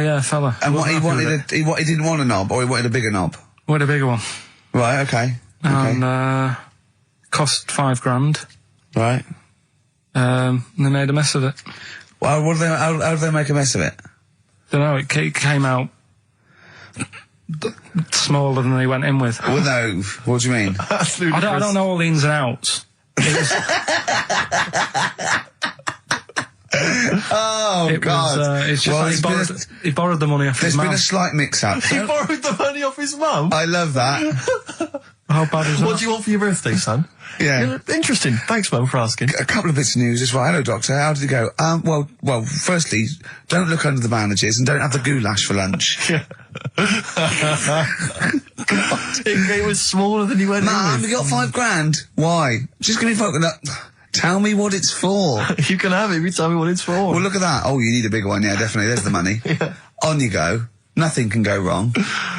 What did he say to the doctor then? That's rubbish. I didn't read all the ins and outs. I just, like I said, I saw Just it. look at the picture.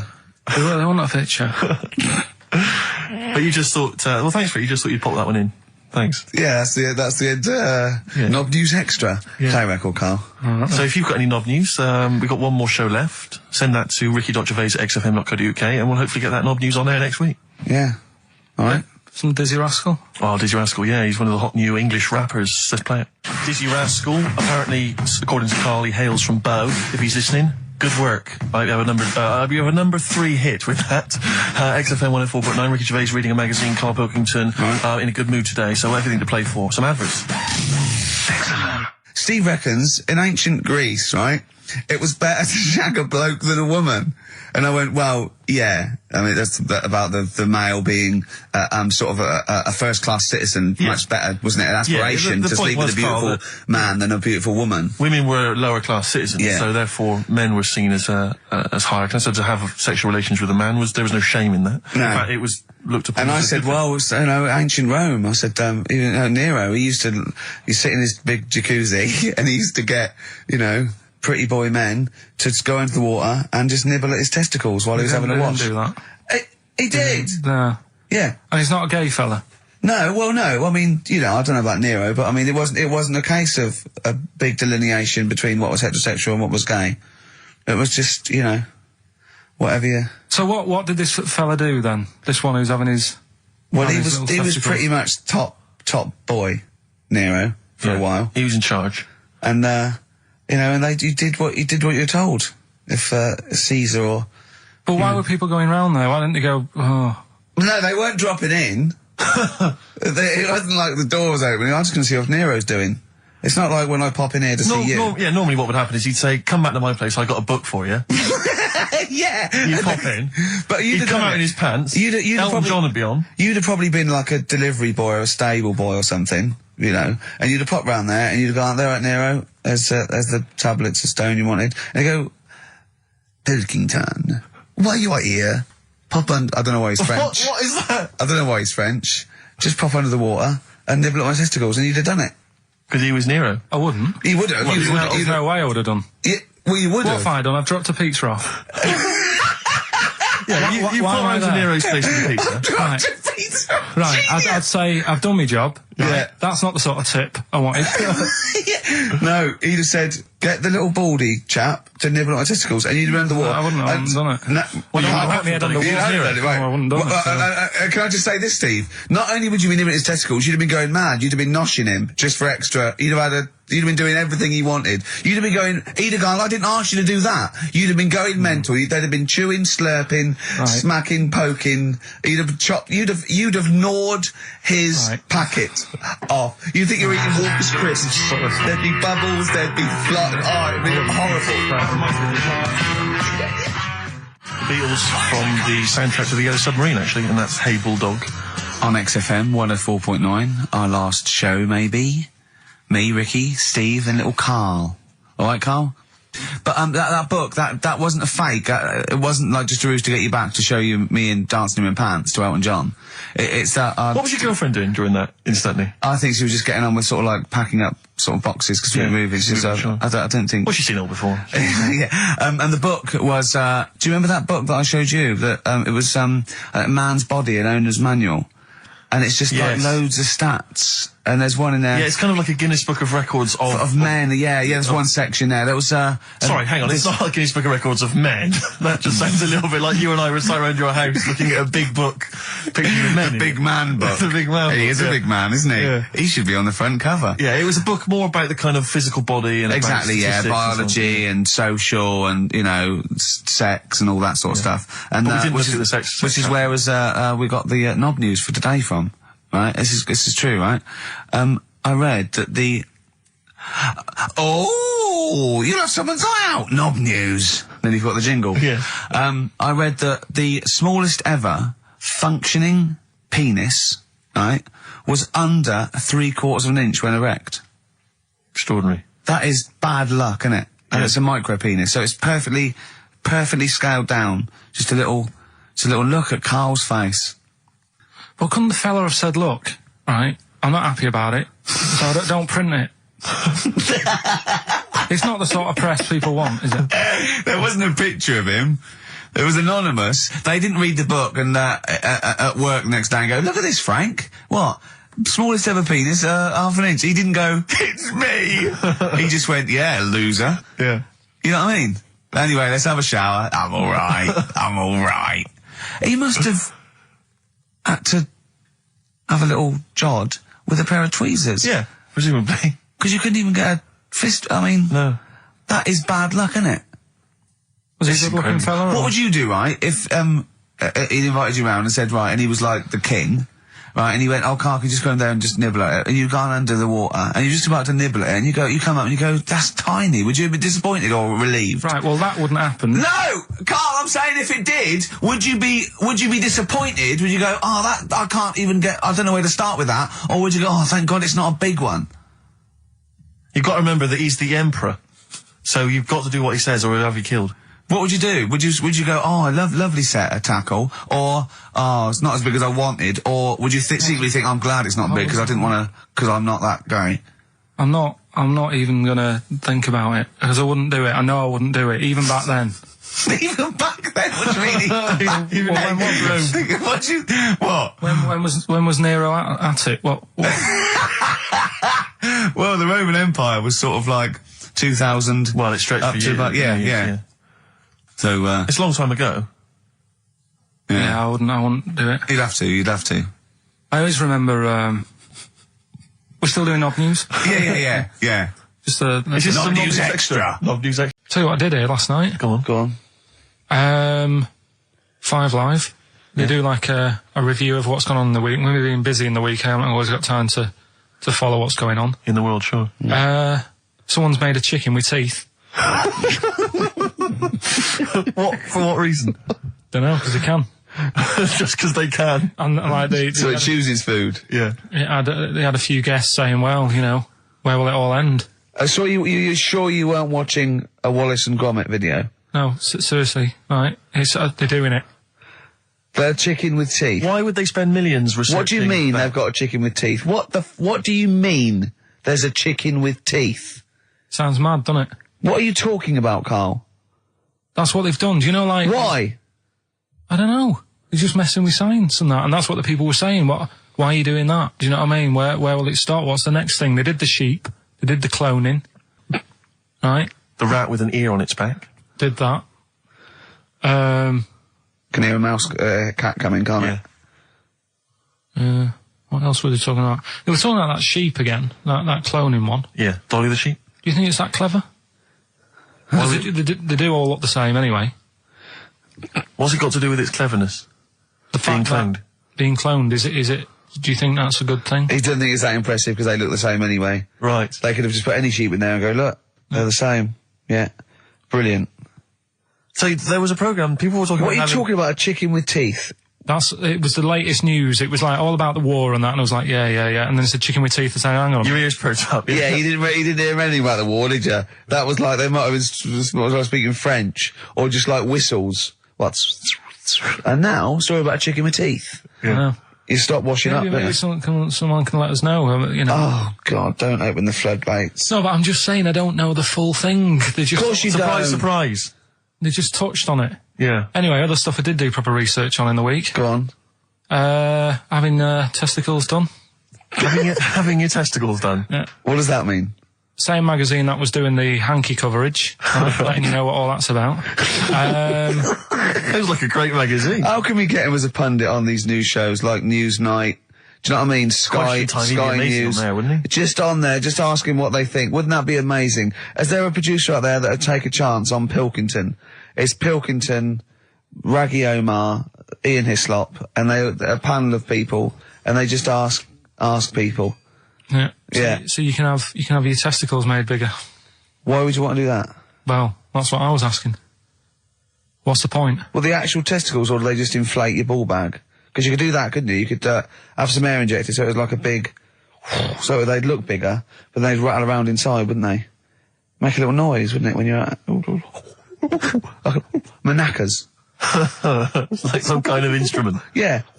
That was sort of like one of those African instruments. It's like a big sheep's bladder with all... There's Pedro on the Maracas. yeah. You just, yeah. Yeah, just stripped to the waist. Yeah. With us hanging out. Why- and then why- when you're sort of like, the neighbours would think, what's he doing? He's been playing those manacas all night. And really, you were, you know. Why The mouse with the ear on its back, go and keep it down. Yeah, this is really loud to me. Eh? Why would someone have that done then? You brought it up. Yeah, Well, presumably so that they could draw a little funny face on them.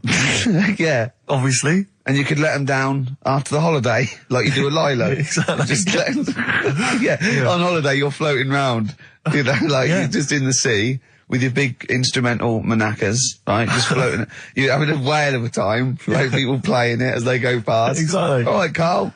All right, Become a bit of a sort of local celebrity. Yeah, look, there's Karl with his floating manacas, like a big jellyfish, right? Yeah. And then the end of the holiday, or Saturday, If you've got a little pair of tight speedos, you'll be like Jordan walking around.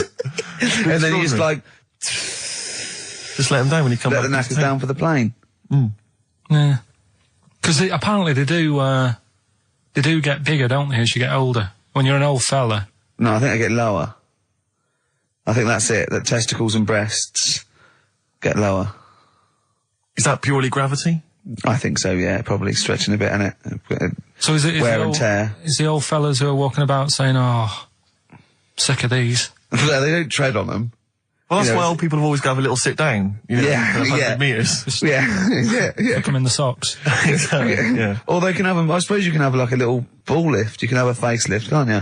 Have a little nip and tuck. Or probably a facelift would help, wouldn't it? Because that, if you pull your face up... That's going to bring the skin up. Bring up a little bit, yeah. Don't go too far. You'll have a little knob as a tie. But you can, you can tighten stuff up. Speak for yourself. Steve with his kipper tie. That's a lovely tie you've got there, Steve. And you look so young. Yeah. What's that little sack underneath it? That little brooch. Well, wait. Playing with your little manacas all night, Karl. It is a bit like being Dennis Norden, playing some great moments from the show. I just imagine Dennis Norden one day, sort of just like waking up out of his stupor. He's doing this, and he'd go into the producer and go, I've just seen a couple of my programmes. I just saw It'll Be Right on the Night 18. It's shit. It is terrible. Why didn't someone tell me? Well, we didn't want to upset you because, but I've been doing it way too long. Well, you can just let me go on forever. Well, until you died, yeah. Well, why can't my son take over? Well, he's 80, Dennis. And the jokes I'm doing, they're awful. Why have I got that clipboard? I've written these jokes, they're not funny. There's an audience, they're laughing. What are they laughing They're not at? laughing. They're not laughing. That's canned laughter. Who are those audience? Who goes to an audience for It'll Be Right on the Night? A lot of them are older than you.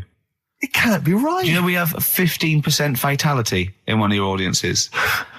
But I went home at Christmas, I watched one of the episodes. Yeah. I was with my family and friends. I said, watch this, you'll love it. Stony face, no one laughed. They all thought it was shit. Well, it is. Well, why didn't you tell me earlier? We didn't want to hurt your feelings. You're an old man. You may be upward of 102. I didn't realise. Yeah. I noticed the other day when Karl was sitting on your knee having his picture taken. It's a long story, right? He's got a completely spherical head. It's slightly too small. I'm not being funny because, I'm not perfect. But he's got a completely spherical little head. He looks a little bit like a baby hamburger. You know hamburger off McDonald's? Sure. He looks like a little baby hamburger. And it's sort of quite put upon. Suzanne thinks I look like that thing in that Dulux advert. Do you know when the woman pulls the head off that A little plasticine morph type and then they creature. make a new ad for it. And it's like a little ad. Really? And that's your girlfriend saying it. I know. I'll never listen to. Yeah. And 2 DVDs I'll perhaps get £9 for on eBay. Please get some decent prizes. Ricky, you're BBC's golden child of comedy. What are you doing? How many of your listeners really are into Stephen Polyakoff's The Lost Prince? No one. That's how many. Now that is a winner. That's someone who's got a reason to like us and Carl, like you. I think he's got the same attitude as Steve when you give him something for free. Yeah. Yeah. Sorted you out with NERD tickets for last night. A lot of messing around, a lot of phoning round going on to get you them tickets. Yeah. Come in today. You enjoy the gig? Couldn't be bothered going, Carl. Typical. Yeah. I didn't say I couldn't be bothered going, Karl. You just assumed that was the case. You're right. But Well, the point is this, Karl. Once you've given me the tickets, they are mine to do with as I see fit. the thing is, what annoys me is, right, I bet he hasn't even listened to them CDs. He might find something on there. That's his point, I think. Yeah, to be fair. But I don't want to give them stuff that's too good, because then they'll listen to CDs instead of XFM. Of course, there's always careful planning. So You always got an answer. Oh, Carl, you're my hero. We don't care, do we, Carl? well, I think the prizes are all right considering what they've got to do. Do you know what I mean? Yeah. Right. It's just a bit of fun, for God's sake. So Please do not blaspheme on air. something else we're giving away. Go on. The Shining. It's just more throwing away, isn't it? Once Is again, it on video? Once again, it's on VHS. Just because you buy it out of your own money, Carl, stop being so mean. And I want to watch it tonight, because it's one of those films that So you're going to watch this video and then you're going to send it to someone as a prize. yeah, it's one of them films that Oh, sorry, you just said yes to that without blinking. oh yeah. You don't think, like, Les Dennis doesn't have a quick go in the car on Family Fortune before he gives it away? It costs Jim Bowen has $5.99. a go at those his and her towel racks. It costs $5.99, Karl. Okay. Letter to Hermione by David Bowie. Well, we're all getting stressed here. We're going to run out of time again. We haven't had enough answers. We left it so late. We had so much rubbish to pack in. You did it on purpose. What? What do you mean? You did it on purpose. What left? I love Rockbusters. I think it's the highlight of the week. But I remember again, in the early days of Rockbusters, we used to get reams of emails. Do you know how many we've had today?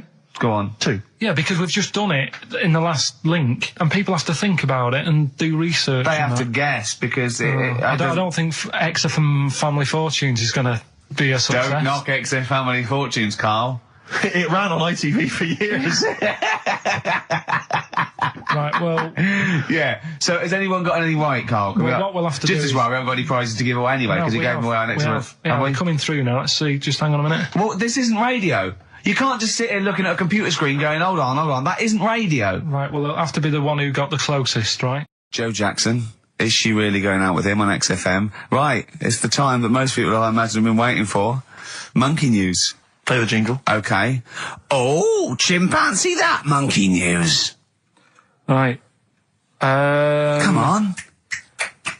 Come on. Should be ready, Carl. It's amazing, isn't it? It's like Nicholas Witchell.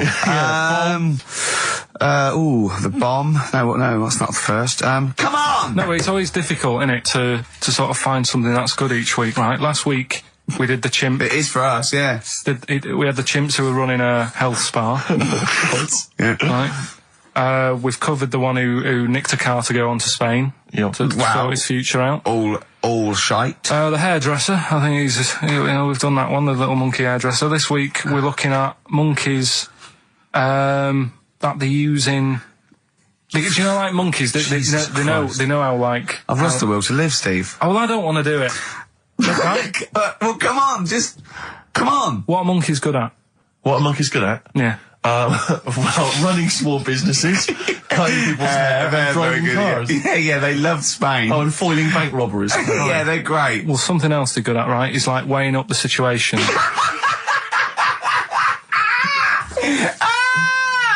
Oh God! If you stick them in like a field with loads of like obstacles on it, right, they're good at sort of, I can get over that, and I climb over that, I'll swing from there to there, that sort of thing, right? Okay.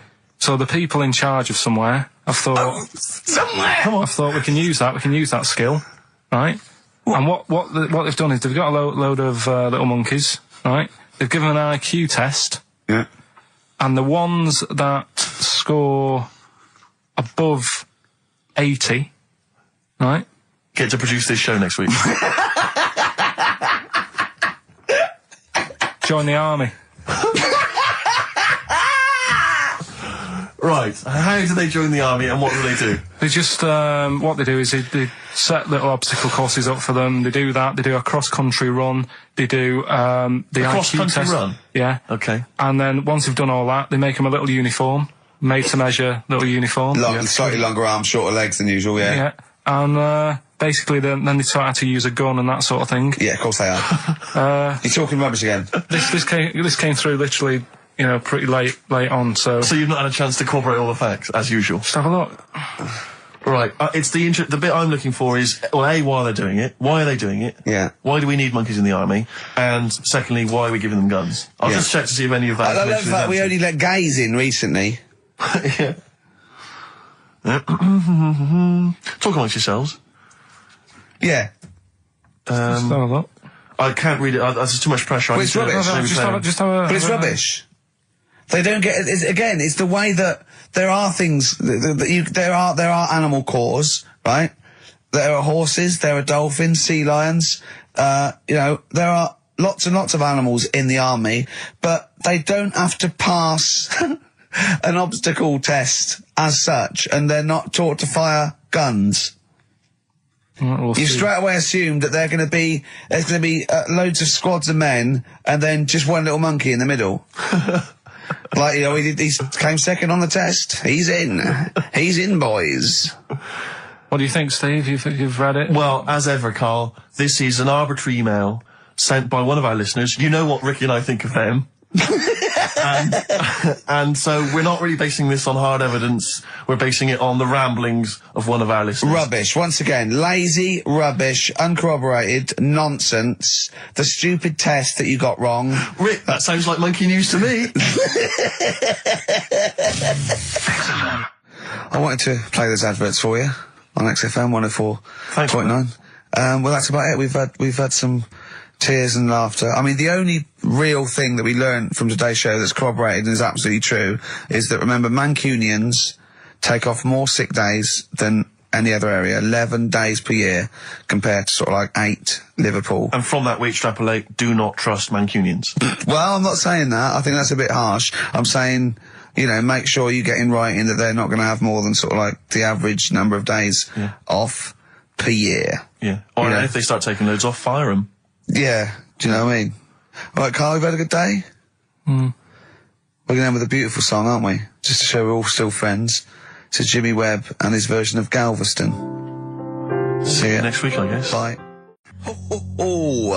Placebo in this picture on XFM 104.9. 8 minutes to go. Let's make it a good 8 minutes, and then we can all chill out. Yeah? Enjoy the rest. Wow. Yeah. Because your dad was a cabbie, wasn't he? Yeah, it was, yeah. Couldn't stand it, but it's good money. He was he wasn't like a chancer, though. What was he doing when he put that little Forrest Gump in a weedy bin? That was part of the cab company thing. They had to do like a charity event once a year, and he did it one year. Never asked him again. Tell us the story again. I'd rather not, because we got a few sort of complaints about it.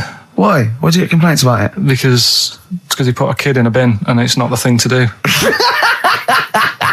So, but we could use it as a sort of sobering lesson for people. Yeah, tell it like a, you shouldn't do it. Nah, yeah, but that's how I did it last time. But people still didn't like it. All the stuff I tell you, we don't take the mickey out of people on purpose. No. It's real life, innit? And that goes on in life. Yeah. My dad was saying that in hospital, though. Do you know I was in hospital? Yeah. He did some jokes about old people and that. And he said, at the end of the day, if something makes you laugh, it's funny. And if it makes you laugh, you can't help laughing, can you? Do you know what I mean? So, what are you meant to do? And laughing's good for you. Yeah. So... But being laughed at isn't as good for you, is it? No, but there's probably more people laughing at one person. So if you balance it out, there's only one person who's upset and there's a bunch of people laughing. So it's genius. Give me an example of that. Give me an example. Well, for instance, Karl Pilkington as he talks and the people listening. Yeah. No, give me a little example of I can't, because again, that's what I'm saying. I can't tell you the story because there might be someone out there who... This person might even be listening and think, I forgot about that and you brought it all back to me then. Yeah. So I'd prefer to leave it, but I think people know. Why did he put him in the bin in the first place? Because he was getting out of hand. What was he doing though? You see, I can't explain. You can. Don't be silly. I prefer to leave it, honestly. What was he doing? Was he annoying him? He was annoying my dad and the other people in the cab. Right. And he thought, how can I deal with this before it gets too out of hand? Yeah. He pulled over and put the lad in a wheelie bin. No. I was on the way in today, right, Steve? Mm-hmm. Walking in. Walking in, always walking in. I get left early and stuff. I like to get in early, get some bits done, that. Monkey News, songs of phrase. That sort of thing. And living in London, right, there's a lot of shops that open early and stuff. Do you know what I mean? People say that's a good thing about London. Yeah. It's almost like 24-hour city and stuff, right? I'm walking in and there's like, you know, you've got your news agents open. Obviously. You know, selling newspapers and that. That's good. They've got to be open early. Yeah. Then you've got your coffee shops, your Starbucks. You'll have a cup of coffee in the do you know what I morning. mean? Yeah. They're doing well in the morning. Yeah. Then you see like the odd restaurant and you think, well, maybe they sort of got the doors open, but they're preparing for lunch. So you think, fair enough. Yeah. I'll Right. let that pass. Yeah. Carrying on walking down the road. Bondage shop. Open. Sure. About 10:30. Yeah. Busy, was it? There's a couple in. Really? Some good offers. About 10:30 for a bondage shop. I'm assuming if you're into bondage, though, you stock up at any time, day or night. I mean, you don't... Yeah. Well, I assume it... I suppose you get up and you go, oh, I've got nothing on. I need to be a bit tied down. Yeah. I need some rope. These clothes are too baggy. I need more Yeah, belts. oh, I need God. more straps. Yeah. Oh. Get some rubber on my face. Weird, though, isn't it? What were you doing in there? So just having a browse. We had a cat. We used to get through loads of cats because we lived on a... Oh, God, it started early today, innit? What do you mean you got through a lot of cats? Just because we What were lived you doing? No, we Running a lived, restaurant? We lived on... Oh, God, what do you mean? No, we lived on like a main road. Oh, yeah. Right? So Yeah. we used to get through a lot of them. My dad It was kept their saying, risk. you know, stop wasting money, you know, it's not good. Not wasting money, not wasting cats. Right, so anyway, we had this cat that was ill all the time. And It's just bag of news, probably. Yeah, malingerer. Yeah, I'm terrified. I'm going to which house? Rome. Oh, God, bloody hell. Rome. Don't let me go to the Pilkingtons. and it, for some reason, it kept being sick all the time. Right? Yeah, that is news. That's definitely news. So my mum kind of thought, I've had enough of this, and she shaved it. Whoa, whoa, whoa. Whoa. Now, I know you're not vets in your family, but what correlation did your mum think there was between you being sick and shaving it? Because it kept being sick, and it was a pain to wash, because it kept getting So caught she up. wanted a dry wipe cat. So Why didn't she just varnish it? What? it's weird. It's weird. though. So now he's cold and sick. No, but not all of it. She left sort of the back half, but sort of from its waist, sort of. I love that. Shave it because it's sick on itself. And That is it was the genius. weirdest looking thing. I mean, normally I like cats. I'm always like giving yours a stroke on the head and that. Yeah. But as soon as she did that, it was like, oh, Yeah. Poor can't thing. touch it. And then So now it's sick, cold, and hated. Yeah. Midshipman Knowles. Now, Karl, we're going to do another edition, I think, of Wish You Were Here, because that really cheered you up, didn't it? so Where else you been? Have you been around Europe, haven't you? You've been to any hot country? You've been to Greece, Greece, Turkey? done Turkey, yeah. Yeah. Been to Turkey. Little fellas, little midgets working in the canteen in the hotel I was in. Okay. Astley Suzanne as well. Okay. Have you been to Scotland?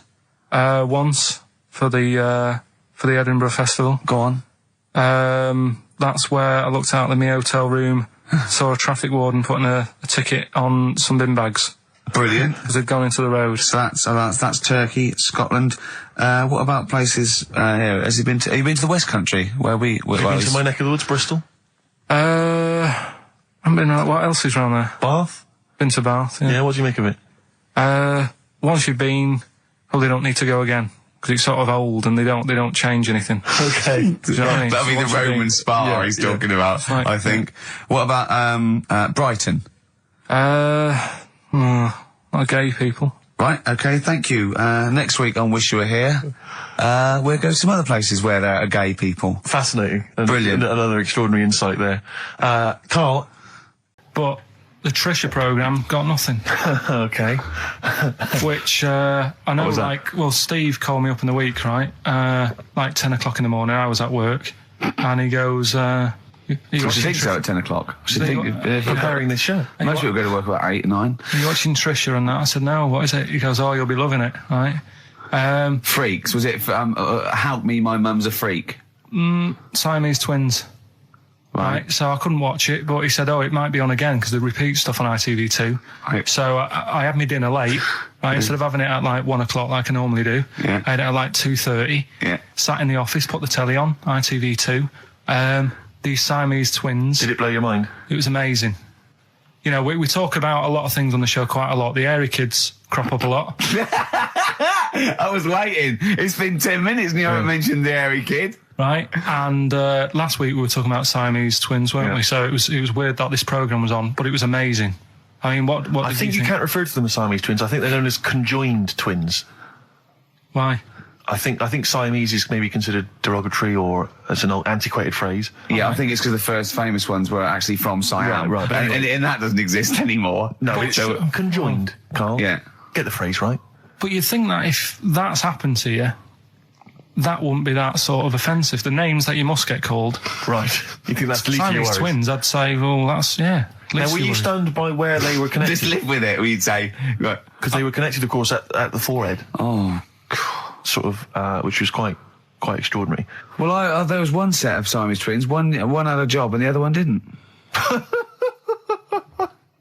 That's ludicrous. Yeah. The other one was unemployed. The other one had a job. She had to go to work. She had to get up at 6 o'clock on her day I'm off. supporting you, literally. Yeah. Then they get done off the social for sort of... Yeah, because the other one was signing on. That wasn't a question that Trisha asked. Annoyingly, because I know that much of the audience was thinking that. There's a few things that didn't crop up. What questions would you have asked of them? Because what things did you feel weren't mentioned? I'd love to just watch Karl watching Well, amazing exactly. things. Exactly. Do you know what I mean? It's like early learning. thing. Mouth slightly open. Yeah, some mouth slight open, saliva. dribble, looking round to see if anyone else has seen it. You know, I hate that. Like when a cat sees a bird land on the balcony. Exactly. It can't believe it's luck. I'd probably say, how do you buy her like a birthday present? A surprise gift, yeah. Because everything's ruined. Sure. Right? I'd probably ask... Yeah. Well, did you not think it was interesting that one of them had a boyfriend? Well, that was a bit weird, wasn't it? Uh-huh. But what was the other thing that I was thinking when I was watching it? Was thinking if one got into crime and that was sent to prison, Right. what would happen? How would you handle that? It's brilliant. It is brilliant. If a chimp could talk. And what was the other one? The other thing was, what did he talk about? Because it's not as if you can say, oh, well, guess what I did today? Do you know what I mean? Yeah. So, You know, taking the the, mickey. the really weird thing about all this, right? And it's annoying because you were saying about, you know, oh, what should have Trisha have asked and all that. Yeah. But one of them mentioned that one of them was adopted and the other one wasn't. Don't talk rubbish. No, seriously. I didn't understand it, right? Of course you didn't. And then Trisha sort of said, well, let's have a chat. And they were like, no, I don't want to go into that. What do you mean one was adopted? That's and one what he was... said. One of them... don't quiz me on it, but that's what was said. Hello there, Hello there, I'm a multi-millionaire. Oh, and yeah. I've just seen your orphanage. Oh, I'd yeah, it's love lovely, to isn't adopt it? one of your children. You'd like to adopt one? I'd love to adopt a children. 'Cause I've got Brilliant. loads from around the world, so I'd love Yeah. to adopt one. I'd give you $10,000 towards your well, orphanage. we're speeding through then, yeah, Brilliant, yeah. okay. We've actually got 2 left. I only need one. I'm only interested Right. in one. Yeah, I don't need Okay. any more. Don't need any They're more. sisters. They're... I know it would be tragedy to break them up, but I really only need one. Now break up. There's the rub. You see. Sure, Because, sure. Just need the one. It's $10,000 now. You can have that. I'll sign it now, but I don't want to discuss it further. I'll bring you around. Brilliant, brilliant. Okay. Ding dong. Hi, yeah, brilliant. You brought my kid round. Yeah, there she is. There. That's a joy. Yeah, yeah. Okay. Just standing next to a bush. Yeah, do you want to? Can you bring her out? No, me? It's like, there's nothing behind the bush. So you just want. I just want to be able to walk 360 degrees round her. Do you want her or not? Yes, I can't believe it. What's that little trolley? She's talented. Oh dear. You're talking nonsense, Karl. Well, whatever. Oh, here he is. Look, Here he is. come in. He's... How have you... Oh, I don't believe that. Oh, that's pathetic. I do not believe that.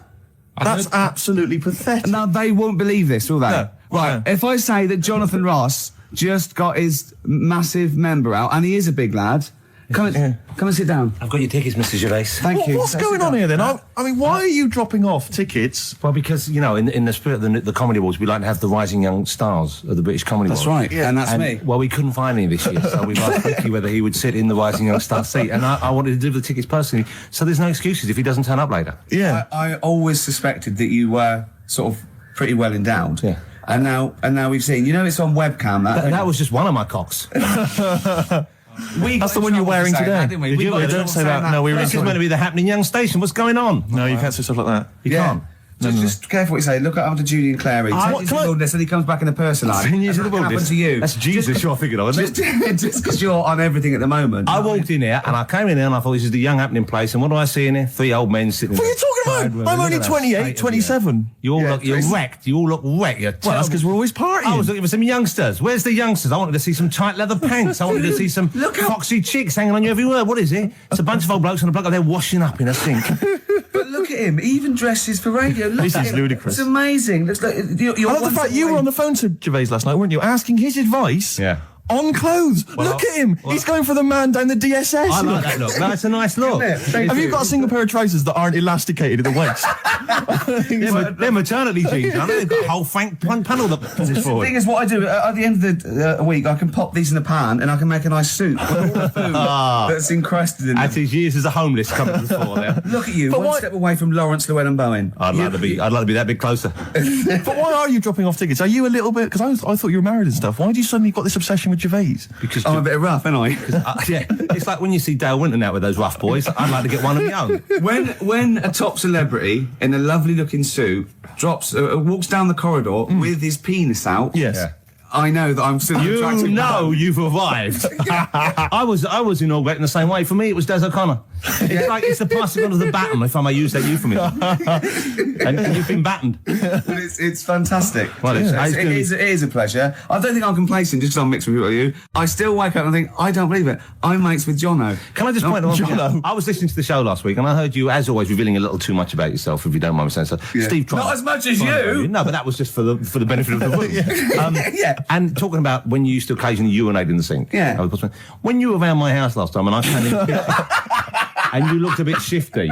No, please reassure me. It was more ownership. That Yeah. I was like, I went to my territory, and then other people that come in that go, has Gervais been round here? It's like just marking my territory. Because my coffee the next morning had a hazelnut tang to it that I don't remember putting in. Can I just say something? Because I mean, I used to, mention to you, Gervais, when we first started getting involved in the business. Yeah. I should say, if there was one celebrity I'd like to be friends with, it's Jonathan Ross. Yeah. Lo and behold, Ricky's befriended Jonathan Ross. I'm nowhere to be seen. But Not Ricky invited told me- round. Ricky told me that I could be his friend, providing I never extended the arm of friendship. Right. with you. Yeah, if you ever... I thought as much. He tries to keep everyone else down. He works with from the office, all the other shows. He Yeah. tries to keep them down. He said, I didn't even want I'm you to number come one. in. I wanted Yeah. to meet you on the steps. Yeah. I didn't even want to tell you you were around. But you called. He went, who's that? And he saw your name come up and he went, well, can I meet him? Well, you're all coming tonight, aren't you? This isn't Radio 2, by the way. These links are way too long. This is snappy radio. We have to play out... Yeah. You might The be kids have lost interest. But the kids want to hear Coldplay, Catatonia, You know what I like? Faithless. How about some more of that instantly forgettable hip hop you play each week? One of those obscure hip hop hooray. That's the worst feature on British radio. You should be ashamed of yourself. Wait a minute, I agreed to a As I was quiz on saying to Radio Bruce 2. Forsyth You're the having a other day, I laugh. said the hip hop's had its day. You took it out. Put it away. Put it away. I'm Karl. Carl, how you doing? I'm all right. Got a question for you. Quiet man. Got a question. Yeah. The Pope. Yeah. What semi-precious stone does the Pope wear? That is easy. Go on. Topaz. Is that the right answer? I don't know. I might have wrote it down. I'm really sorry, Jonathan. It's not what he publicly admits to, but I have to know because I was hanging out with him at the Groucho one night, and he was saying, "Oh, look at this, look at that topaz. Go and buy that. Look at that. Vatican City." Look at that. We can make a nice ring out of that, he said. Didn't go anywhere, but thanks for asking. I better go. I've got to go. I've got to go and buy you. some winkle pickers. Thank you very much. Okay. Enjoy Nice to it. meet you, Stephen. Yes. Carl, I wish I could say it'd been a pleasure, but actually it was quite creepy. See you later. We've also got a new feature, Cheeky Freak of the Week. That's a new feature, isn't it? That's a new feature. Cheeky Freak of the Week. Let's do Cheeky Freak of the Week. What is the cheekiest freak of the week? I'm just going to apologise now. I've just had Freaks, sorry to freaks. Okay, right, go ahead. Well, I say it's a new feature, but we've sort of touched on it in the past with We always talk about freaks. Hairy Chinese Kid. Yeah. We've had the Pillow Man. Yeah. Oh, you called a draft excluder? Just make a note of that, would you, Rick, on the Yeah. list? People without arms and legs. But at least, you see, the Pillow Man, what do you picture? Because I was saying to Ricky in the week, right, I'm a great fan of the Elephant Man.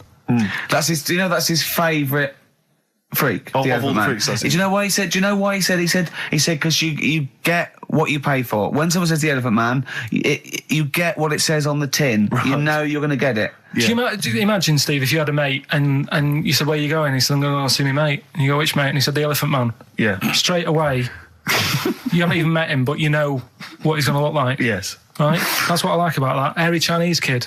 Yeah, you know what you're going to get. Pillow Man. Yeah. Not so good. What does that mean? It could be one of those big fat things on that show, couldn't it? A big pillow, like a. Yeah. You know, they had that big thing about the fat people and feeders. They were getting up to like 60 stone and that big one. And there's a thing called fat admirers that just fancy fat women, right? And You writing that down? yeah, sorry, and they had blow up versions. It looked like a bouncy castle. Wow. Yeah, Really? yeah. You'd be knackered when you blew that up. Yeah, you just wouldn't want to go and forget it. Yeah. Oh God, That's people being cruel as well, isn't it? Because after watching the programme on Channel 4 about the fat people and fellas who like them and stuff, there was a story on one of the news websites about some fella in Germany, right? He was a big fella, must have been about 50 stone, and he fell over, right? And I think he hurt his ankle or something. And timber. they sent firemen instead of like an ambulance. Yeah, So straight away they're having a bit of a laugh. they're not. No, they've got winching gear. Well, they didn't know. They didn't have winching gear. They had to use the hose pipes to carry him out. I think it was Anna Nova, that news website. They had to use the hose pipes. So they made like a bed using the hose pipes Oh yeah. and had to carry him out on that.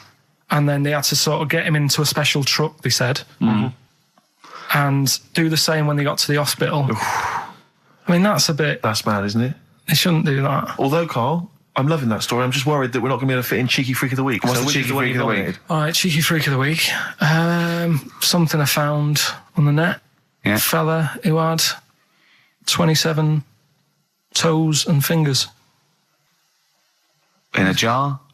No, still on him. And proper ones as well, not like little stumps and that. Proper, fully formed fingers. He had like... Was he a pianist? Close-up magician. I don't know what he did. He just said that he was... Cat's cradle professional. Did he ever work on finger bobs? He was saying in the week. For the crowd scenes. I'm now going to do Braveheart. Yeah. He said about the Elephant Man. He said, I want to do a thing right with freaks where it's good and bad. He went, what you said? The pro about him is What about the fella with loads of fingers? Or no, the Elephant Man. Well, He said the bad thing is he stretches his jumpers. When he puts them on. Yeah. And what's the good thing? sort of, he never gets up and goes, oh, my hair's a bit of a mess today. No. He's always having another bad face day. I'd like to complain about this head and shoulders. You're taking the piss. Yeah. Oh, dear. So that's freaky. Didn't you see an elephant woman in Manchester? Yeah, leave that. What do you mean, leave it? No, because it is sad. I know it's sad, but I mean, I don't know what my next sentence is. No, people always That think, should be the end. I don't need to say anymore. People will know what she looks like. It's a good name for her. Did she like buns?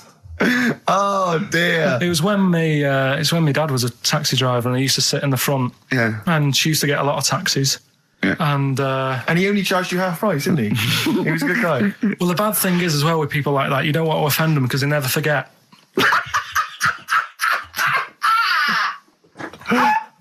Oh, go! But, go, Pilkington. I was sat in the front of the cab and my dad goes, right, we're going to go and pick the I can't even tell you the name. These guys just evil. Right? What do you mean? No, leave it. So she's got. No, Carl, please. tell me what he said. No. You've already stitched him up with Stephen things from Little Welsh I don't Fellas. care. Right, what did he call her? Steve, back me up on this. I really don't want To be to. fair, our opinion of him is already pretty low. Look, tell me what he said. No, it's not. I'm scared of what my dad gets. It's the person who's got the She's thing wrong not with it. listening, is she? Well, her headphones wouldn't fit on her head. Tell me what he called her. I don't want to. Tell me what he called her, Carl. I'm getting angry, man. Tell me what he called her. No, we'll leave that. Honestly, Tell me what he... It doesn't matter. Tell me what he called her. Carl, just... I'm going to go... Sushi, I want to know what he called her. Right, you're not going to stop this show. We're not doing the next show until you tell me what he called her. What did your father call the elephant head woman? Tell me. Spudhead. How old were you? I don't know, about 9. Did you laugh? So did you expect to see a potato with a dress? He did sort of, again, it's a good name. Do you know what I mean? I had an idea of what it was going to be about, and he said, do you want to stay in the car, take you home, because you can't... Spudheads, you got lovely eyes. Can't. Right. Come on, man. That's it, by the way. Is that all of it? Cheers. Bye. Brilliant. Well, let's end with LL Cool J. Magnificent. Yeah. Good time's gonna come, innit? Right, Carl, come on in, educating Ricky.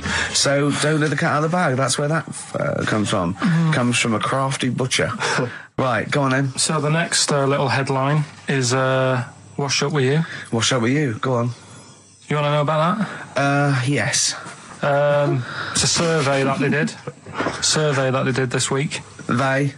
Yeah, some university did some survey. Brilliant. Did a world test on washing up, Yeah. and each country were given 140 pots to clean. Brits were the quickest. Yeah. Yeah. Turkey were the slowest at washing up. The Turks. It's not because the little fellas that work in the kitchens with no... Is it? They can't reach. Spain were the cleanest, and the Germans were pretty good as well. So I don't know where to start with this. Honestly, Steve, I don't know where to start with that. Sorry, what was that? Wash up with you? That was it. But was that it? They survey of washing pots and I pans. didn't understand. You said who? You said Italy were the cleanest. No, Spain. no, Brits were the quickest. Yeah. We were the quickest, but Italy was the Spain was the cleanest. Turkey were the slowest. Yeah. Spain were the cleanest. But why weren't we clean then? Because we were washing it. Why were we not paying attention to the? We did it rubbish. We did it quick. We did it quickly, but I don't understand what it was being rated on. Who was doing it? Was it Lynette Newman or Ainsley Harriott? She's quick. Both of them are quick. Yeah. Well, they've got like kind of loads of slaves that do it for them. Did we use fairy liquid? Don't know. It didn't have. Did we all use a that. whole bunch of Boy Scouts? Didn't say that. Just like said, Lynette.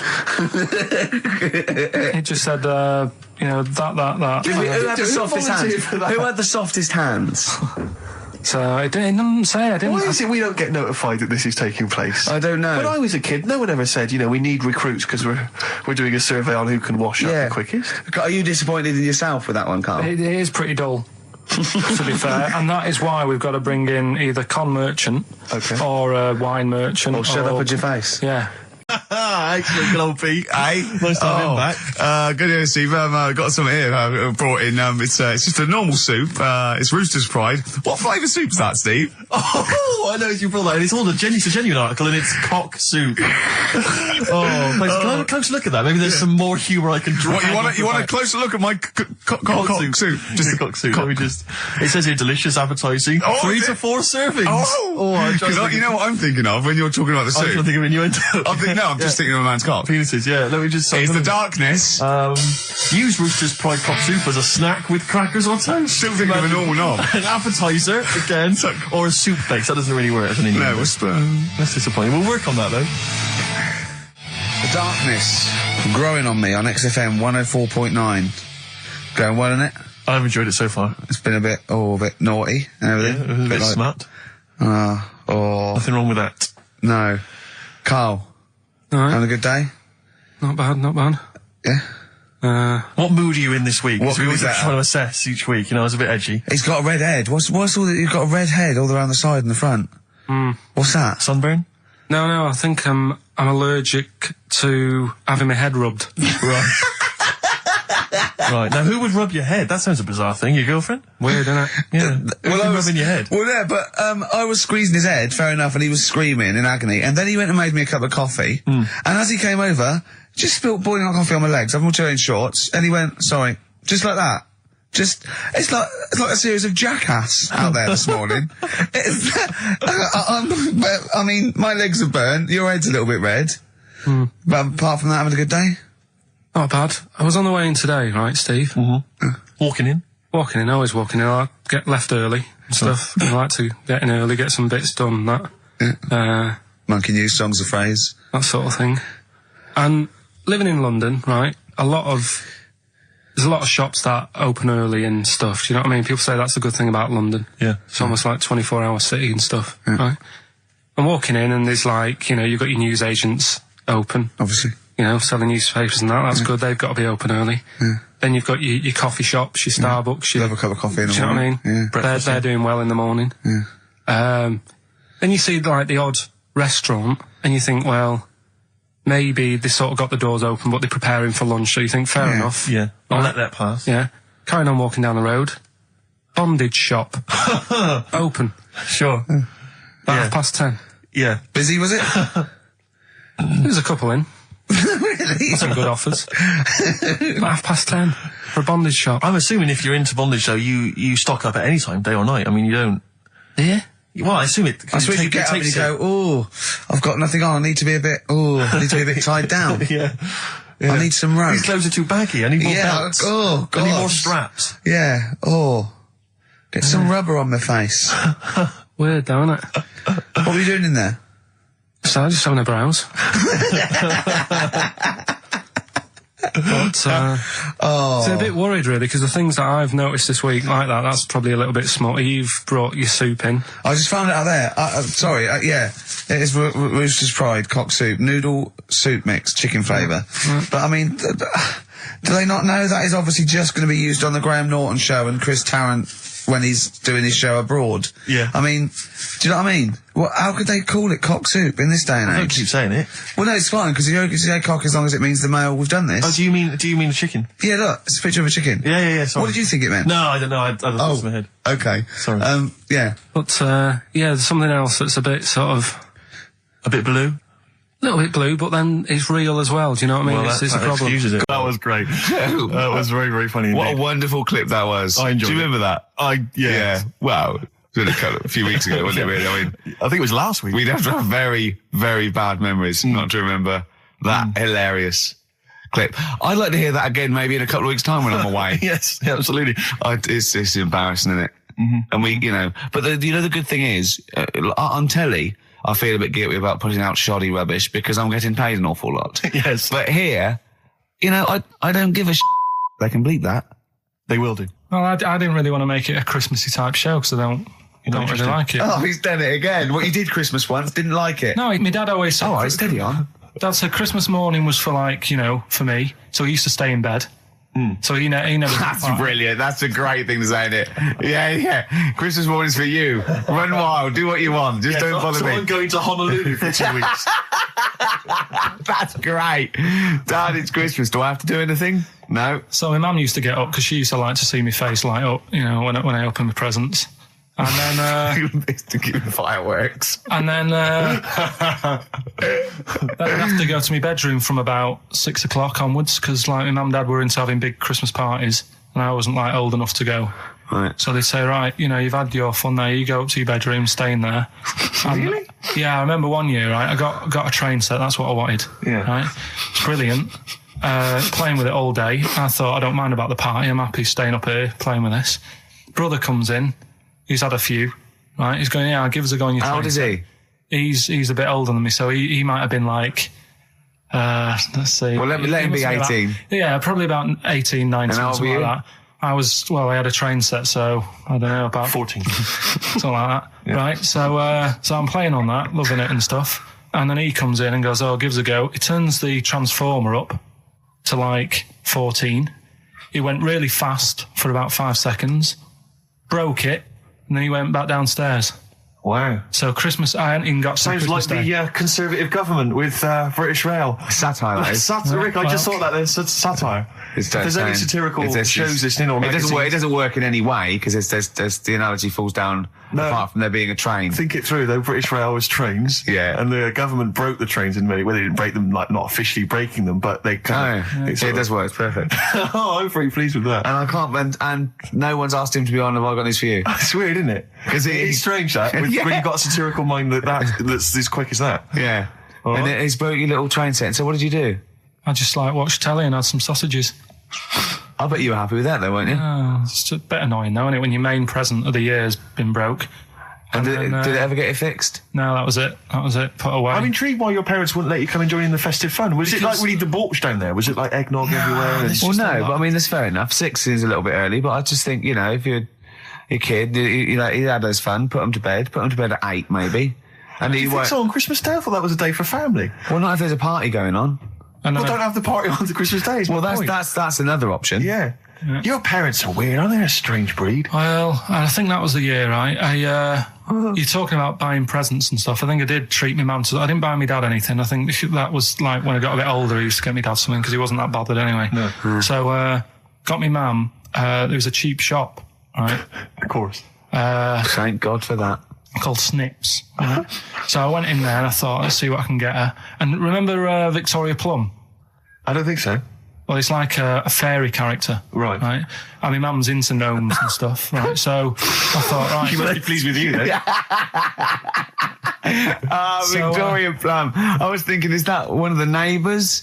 Is it like a brandy Do you liqueur? remember Victoria Plum? Victoria Plum. Victoria Plum, yeah, it's like a little fictional sort of character, right? Okay. So I saw it. I thought, yeah, she'll love that, right? So I did my paper round, saved up for 2 weeks, right? Got that sorted. Went to Snips, bought the Victoria Plum. Next day, I'm in town with her, right? So I think, I know what I'll do. I said, come in here a minute, right? So we go in and we're looking around, and I tested her, right? I went, look at that there. That's all right, isn't it? And she goes, oh, it's bloody awful. Oh, Karl. Oh, Karl. Oh, God. So then Christmas Day comes. I said, don't bother opening it. She said, no, why? I said, Oh, "Don't." no. Why did you still give it to her? So, well, it was too late. I'd already bought it. Oh, Karl. So she opened it, and I was like, and she said, oh, that's nice. I said, why are you saying that? I said, the other day, she said, it's bloody awful. She said, oh, no, I thought you were pointing at something else. Oh, no. So that's why I don't get anyone anything anymore. Oh, God. Play a record. Oh, God. Oh. So this little monkey, Oh, yeah. who lives in Morocco. Right, I'll just warn you now, you're on thin ice from last time, okay? So make sure, is this real? It's been Don't say emailed anything in. stupid. Think about it. As you're saying it, think to yourself, oh, is that true? Do monkeys do that? Do they think like that? So, go on then. So anyway, yeah, so there's this magician in Morocco, right? He's got a little monkey working with him, right? The way it used to work, magician used to do his thing on stage, do a little bit of magic, people loved it. Then the monkey came out, had a little cap, walked around the crowd and stuff, got the money, had a good little team thing going on, right? Yeah. So anyway, the monkey's name was 86. Right. Because back then there was so many monkeys, it was like, oh, what names, do you know what I mean? What names do you use? What do you do? So they just named them, right? So this little monkey... What, he had 86 other monkeys? No. It's just that because a lot of monkeys were sort of working back then, helping magicians out, you know, doing bits and pieces, busking, what have you. Just Well, gave it a Rick, name. you know how there's so many... Why would there be a confusion with that? If he only had one monkey, where's the confusion? People would go, oh, I'm not going to go and see that. I want to see 86. He's the better monkey. Do you know what I mean? What does it matter? I don't know what you mean. Well, why do they need... Where was the confusion? With people going to the circus and going, what monkey are you going to see tonight? I don't know. It wasn't a billing, was it, with a monkey? But Rick, it's just the same with humans. You know, there's so many humans now that we can't give them names anymore. Yeah, they all have to have numbers. Exactly, yeah. There's so many humans, you know, with 5 billion people. We can't give them names. It's impossible.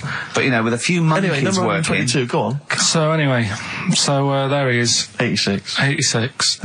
With his hat. With his hat, walking around getting the money. Yeah. Anyway, the magician sort of, thinking about moving on.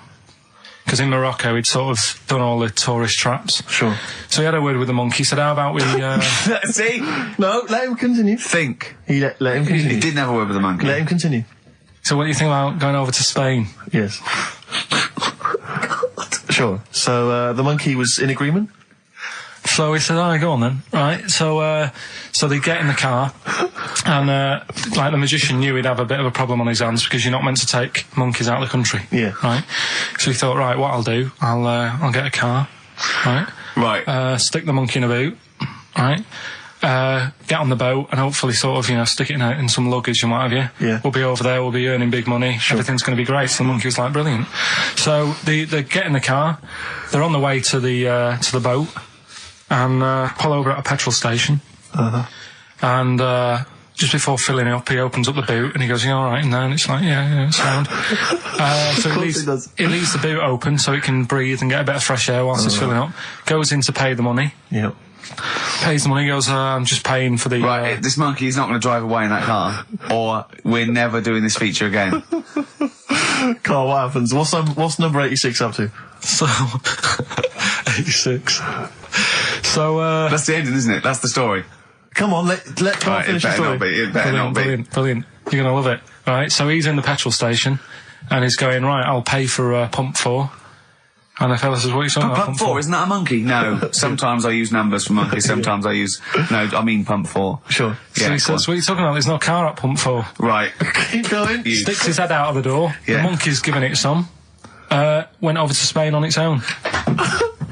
I don't know what to do. Well, hang on, let's just get a couple of the facts right here. Right, what do you mean, couple of the facts? Right, there are no facts. So It number didn't- 86.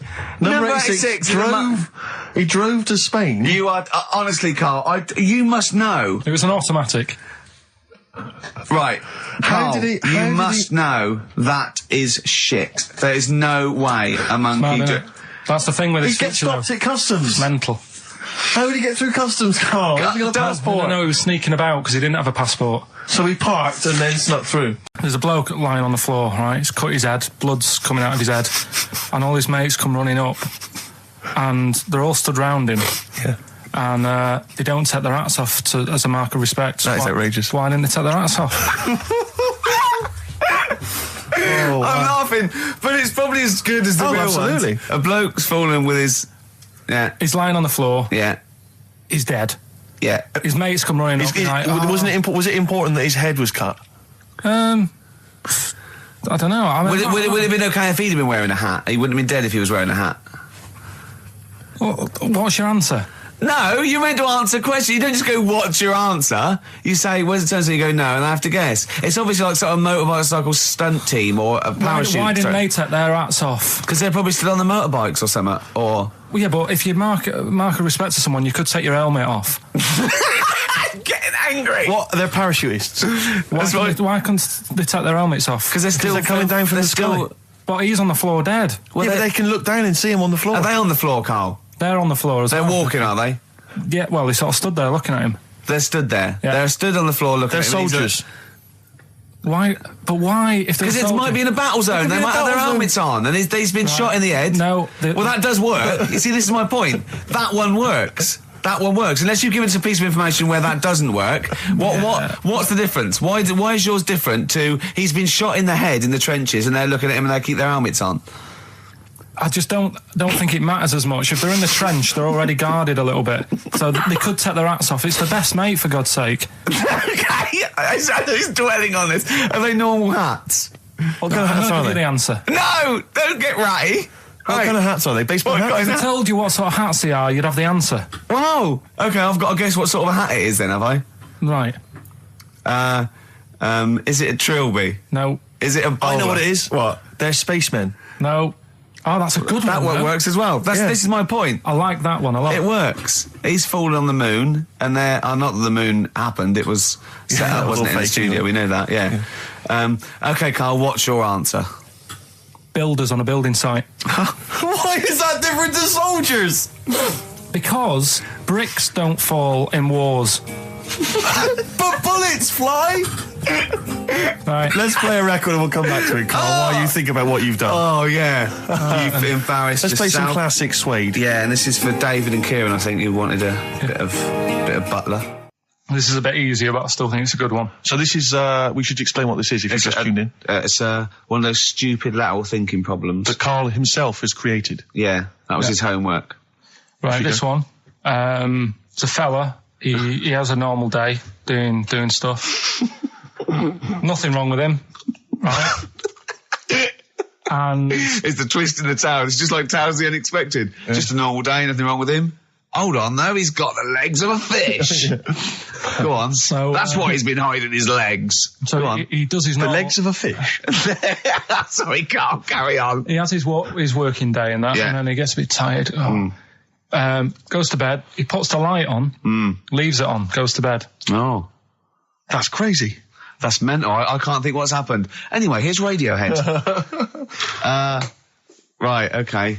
What? The question is, why does he put the light on when So he's a going man, to bed? he's had a normal day. He's come home from work.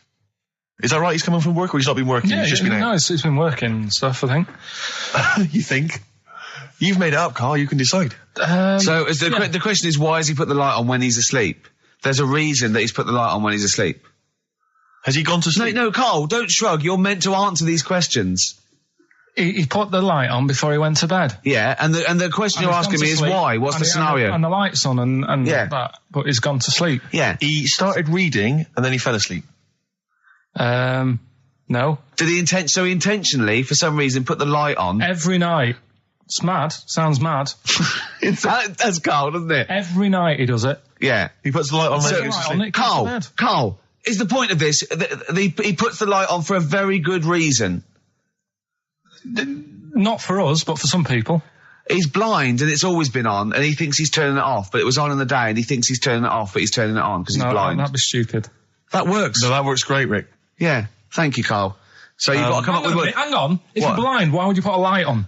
No, he thinks it's off. Yeah. But why would he turn it on anyway? Just think so he doesn't get burgled, so people know he's in because he can't see him. So he just he puts the light on when he's there, then he turns the light off when he goes to bed, so people think it's fine.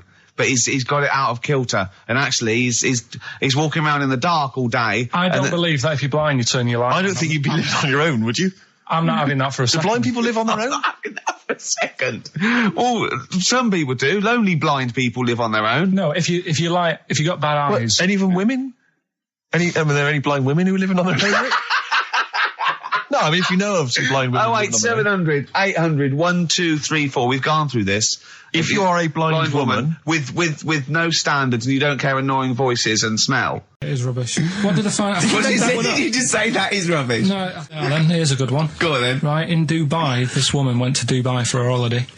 And she was over there, and apparently in the markets Bit of my spider? they sell lizards. Oh, go on. Right, just like for people to buy. So she buys one, not knowing that you're not really meant to take him out of the country. Sure. Puts it in a bag. Yeah. As you do. What have you? And then she gets to the airport when she's going home. She's thinking, I can't really leave it in my bag. Yeah. So she puts it on her head. On her head? Wears it as a hat. She wore the lizard as a hat. Yeah. People on the plane were just like, yeah, everything's fine. You know, they're doing the cross checks and that. Yeah. Have you got your seatbelt on? Yeah. There's a woman great. there with a lizard hat. Everything's going well. She gets off the plane at Manchester Airport. Lizard sticks its tongue out. Yeah. The air hostess says, what are you doing with that? She goes, I've had it. Lizard said, I just found her in Dubai.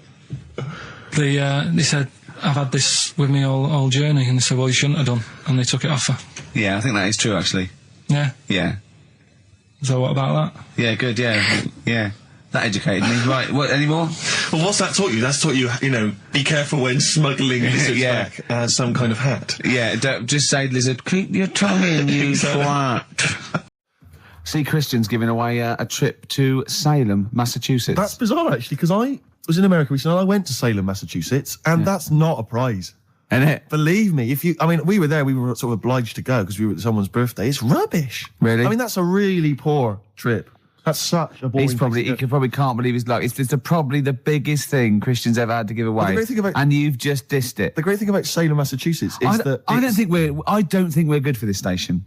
I don't think we're selling this station like we should. Well, it's its own fault, it shouldn't have hired us.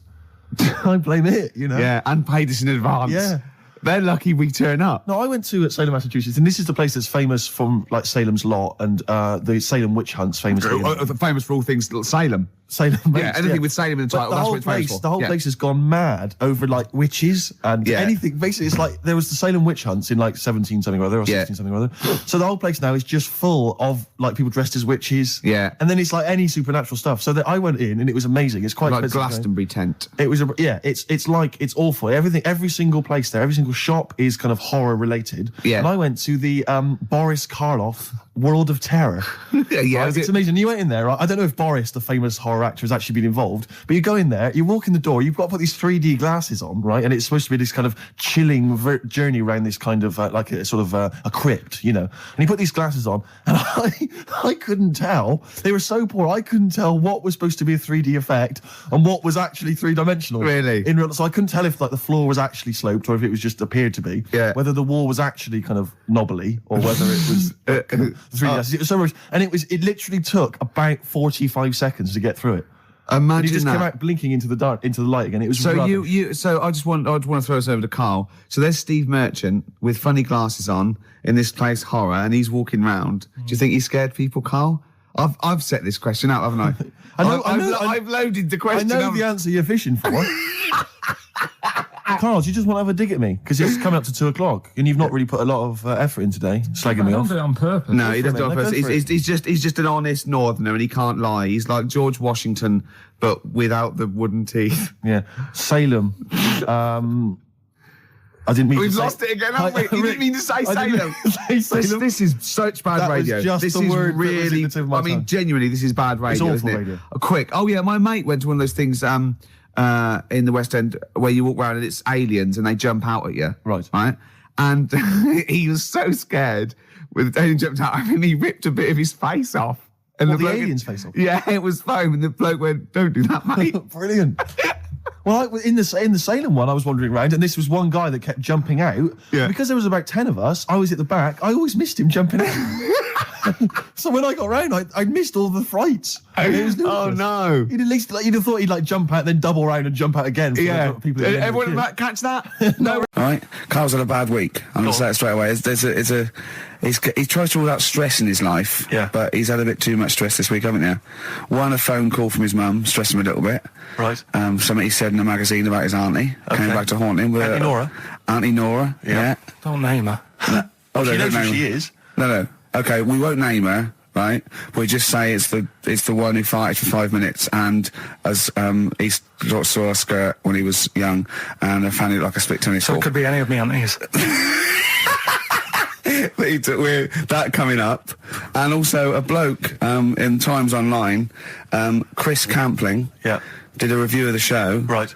and basically said that Karl Pilkington is a creation of Gervais and Merchant. Well, if only that were the case. He said he started off saying he liked the show. Yeah. He was excited. Said it was a good show.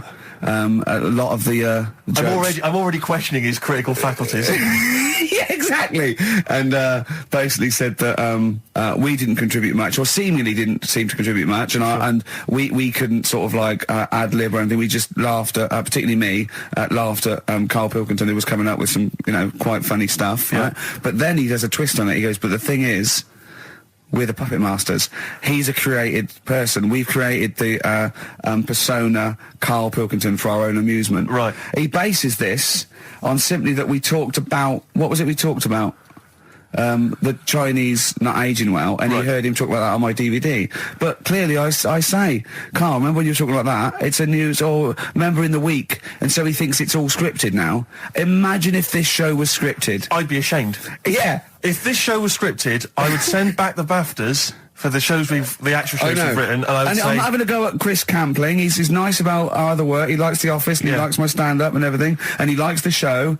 But he's saying, because we're not spontaneous, we scripted this and invented Karl. So he's like, we've invented another Gareth. If we had created Karl, I would not have squandered a character that good on this poxy radio station. Absolutely. Also, does he know that we spend about 3 months on half an hour script? So how long does 2 hours of drivel? know. But the main thing is, as if this could be scripted, it's dreadful. It's shocking.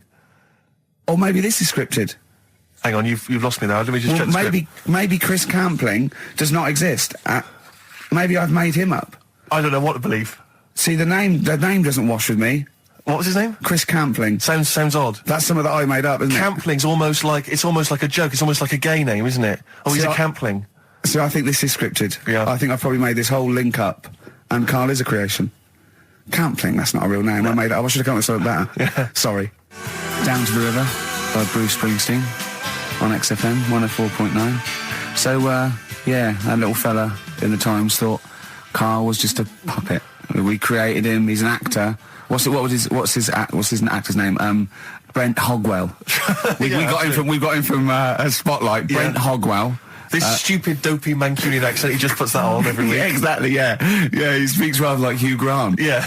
And we just got this whole world around him. We set a whole. What do you think about that? He had his head shaved, especially. Exactly. Yeah. So yeah, would he think that, you know, maybe if he's looked online and seen me head and he's noticed how round it is and that, does he think it's sort of been, you know, morphed into that shape just for the show, just for 2 hours on a Saturday?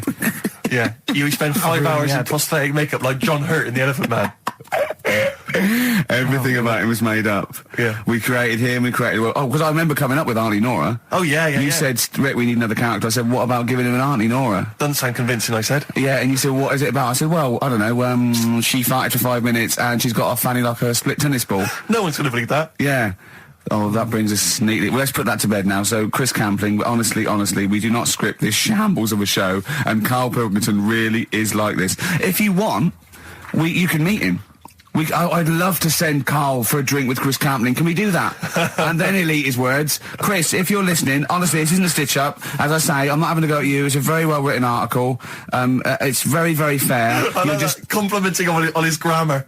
Yeah. It's a very well-written article, Chris. No, I'm saying we're not having a go. You've typed Because that beautifully. it's not like he snagged us off. I would just love him to meet Karl Pilkington. People in the street come up to me and say, is Karl like that? And I so want them to meet him. Yeah. Or maybe he can send in, if he's online, he can send in 5 subjects for Karl to talk about that we couldn't possibly know about. Just so he knows that we just really do throw things at Karl, and that drivel comes out. Imagine if it was scripted. But anyway, so Chris Campling, or anyone who knows Chris online, get him to email us and with 5 subjects that Karl can talk about. That's a good idea, isn't it, Karl? It is like I'm the Elephant Man the way I'm being treated now. The Olympics, right? In 1908 in London. Apparently it was meant to happen in Italy, but it was cancelled. Don't know why. Right? And it happened in London. Anyway, 400 metres. Right, it was meant to... there was a fella who was going to do the run, right, and the favourite to win it was this Bulgarian guy, right? Who was like a newcomer. Okay, these are a few things it cannot be. 1, he injures himself, so a monkey steps in and wins. 2, he does a drugs test, it turns out that he is a monkey. So if it's either of those... Right, I'm gonna go mad. So anyway, the fella, right, this favourite, everyone's putting the money on him, thinking, yeah, he's going to do it. Is he hairy? Is this bloke hairy? So anyway, the race happens. Yeah. And everybody's lined up, ready to run. And, you know, everyone's saying, yeah, he's going to win. And suddenly, a bit of murmuring going on, people going, oh, what's going on here? Right. He's eating a banana. And there's a fella in the lane next to him. Yeah. Right, he's going up, who's that? He doesn't look familiar. Oh, Christ, Karl. You go. Right, doesn't look familiar. Who's he? You know, weird. What's going on? What's going on? What's going on? Yeah, what is it? What is it? Or who is it? I mean, not what is it? So they go in. So they say, well, he might not be that any good. Do you know what I mean? He might not be good. He might. It's just a bit short. And doesn't matter. He's only 3'6", and he's hunched over on his knuckles. So I didn't realise it was fancy dress. Yeah. So I don't think he's gonna be any good. So the race starts. Oh, he's put his finger up his arse. That's weird for runners to do that before a race. It's weird, isn't it? Yeah. Race starts. Yeah. The fella that no one recognises wins it. People go, what's gone on here? Yeah, sure. Do you know what I mean? We had our money on the favourite. What's gone on? Who is this guy? Yeah. Anyway, he stood up there, right? He's looking well happy. Yeah. He's lifting the trophy and everything. Right. Long arms. That trophy's higher than... So anyway... He's only 3 foot, but the trophy's 9 foot in the air with those long arms. I'm suspicious. Go on. They had the picture in the paper the next day. Sure. And everyone's going, yeah, he was fast and everything, but... quite hairy for a run. Oh, I'll tell you Come what. on. Quite hairy for a run. Because normally they shave themselves, don't they, to make them faster. And that. How did he manage it? It's really hairy and that. So anyway, he wins the stuff. He walks away with a cup. The people who are in charge of the running, or like the Olympic Committee, look further into it. Turns out it was a chimp. Right, keep talking. No, don't keep talking. Why encourage him? Shut up. This is monkey news. If you can't handle the news... It's news from 1909 and I haven't heard about a chimp winning the Olympics. Be quiet. What happened there then? 400 metres, right? Now, the thing is... talk shit. The annoying thing was, Ricky. it took so long for the Olympic Committee, right, to find out that it was a monkey. It was going going manic. It went into loads of races. It was picking up loads of, like... No, shut up! It right? became a celebrity. It was doing endorsements on TV. Don't talk shit. It said he managed to win the same race 4 years later in Athens because... How did he get to But Athens? it's a joke. They're winding you up, Carl. Weird. It's not weird. It's isn't it? right. I do not believe it. Well, that's okay. There's only 3 of them to go then. Right, because we're probably all leaving in 4 weeks' time, and that's the end. I've got to get onto a sort of mainstream radio station because I don't think there's any other sort of tin pot place like this, is there? No. So I'm going to clear up my act a little bit. I've got an album from the Capital Radio Library, and it's the best punk album in the world ever. So if Cap's listening, I'm just going to show that I can do a mainstream. I'm going to play a classic song and I'm going to announce it right and everything. So if you get a job on a decent station, you'll take me with you, will you? we're a pair. Brilliant. So, okay, here we go, right. If anyone's listening, just to show that I can do mainstream radio, okay? Well, that's all. Okay, I'm just... Well, you're getting nervous. You're getting nervous. okay. So come on. Shall I get a monkey Okay, and do it? it's alright. Okay. Well, that's about all there is time for today. You've been listening to Ricky Gervais with me, Stephen Merchant.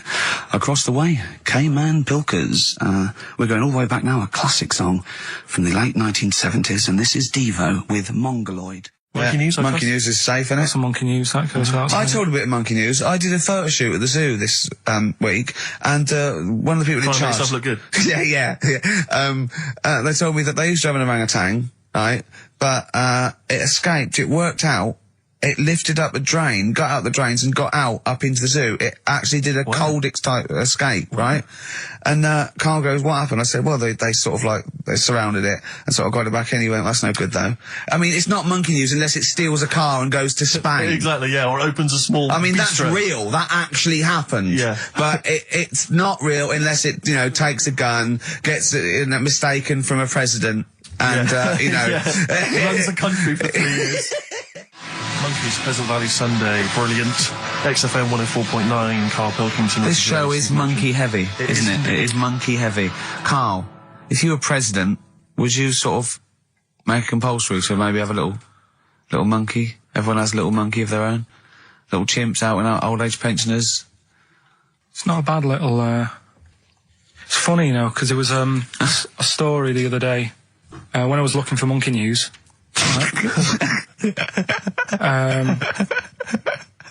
There's a story about a couple who couldn't have any kids, right? There's something wrong with them, but they really wanted a kid. And they got some dodgy email address where they could buy a baby online, right? It was someone who would have a kid and you could buy it for $3,000 or something, right? Yeah. So anyway, they got one, they got picked and like, brilliant, there's the money. Got the baby and everything, they were loving it. Playing with it and stuff. As it got older, Feeding it. it got area. Oh, shut the oh, Karl. Turned out they'd been sold a chimp. You maniac. You stupid mank twat. How on Don't earth? talk shit. That is as if... That, what? didn't know it. Oh, don't talk. Are you mental? You I love the fact stupid... that didn't make it into monkey news. I know, yeah. Well, it's a bit sad though. We don't like to bring They the bought... feature down. Yeah. But And how anyway. long was this into...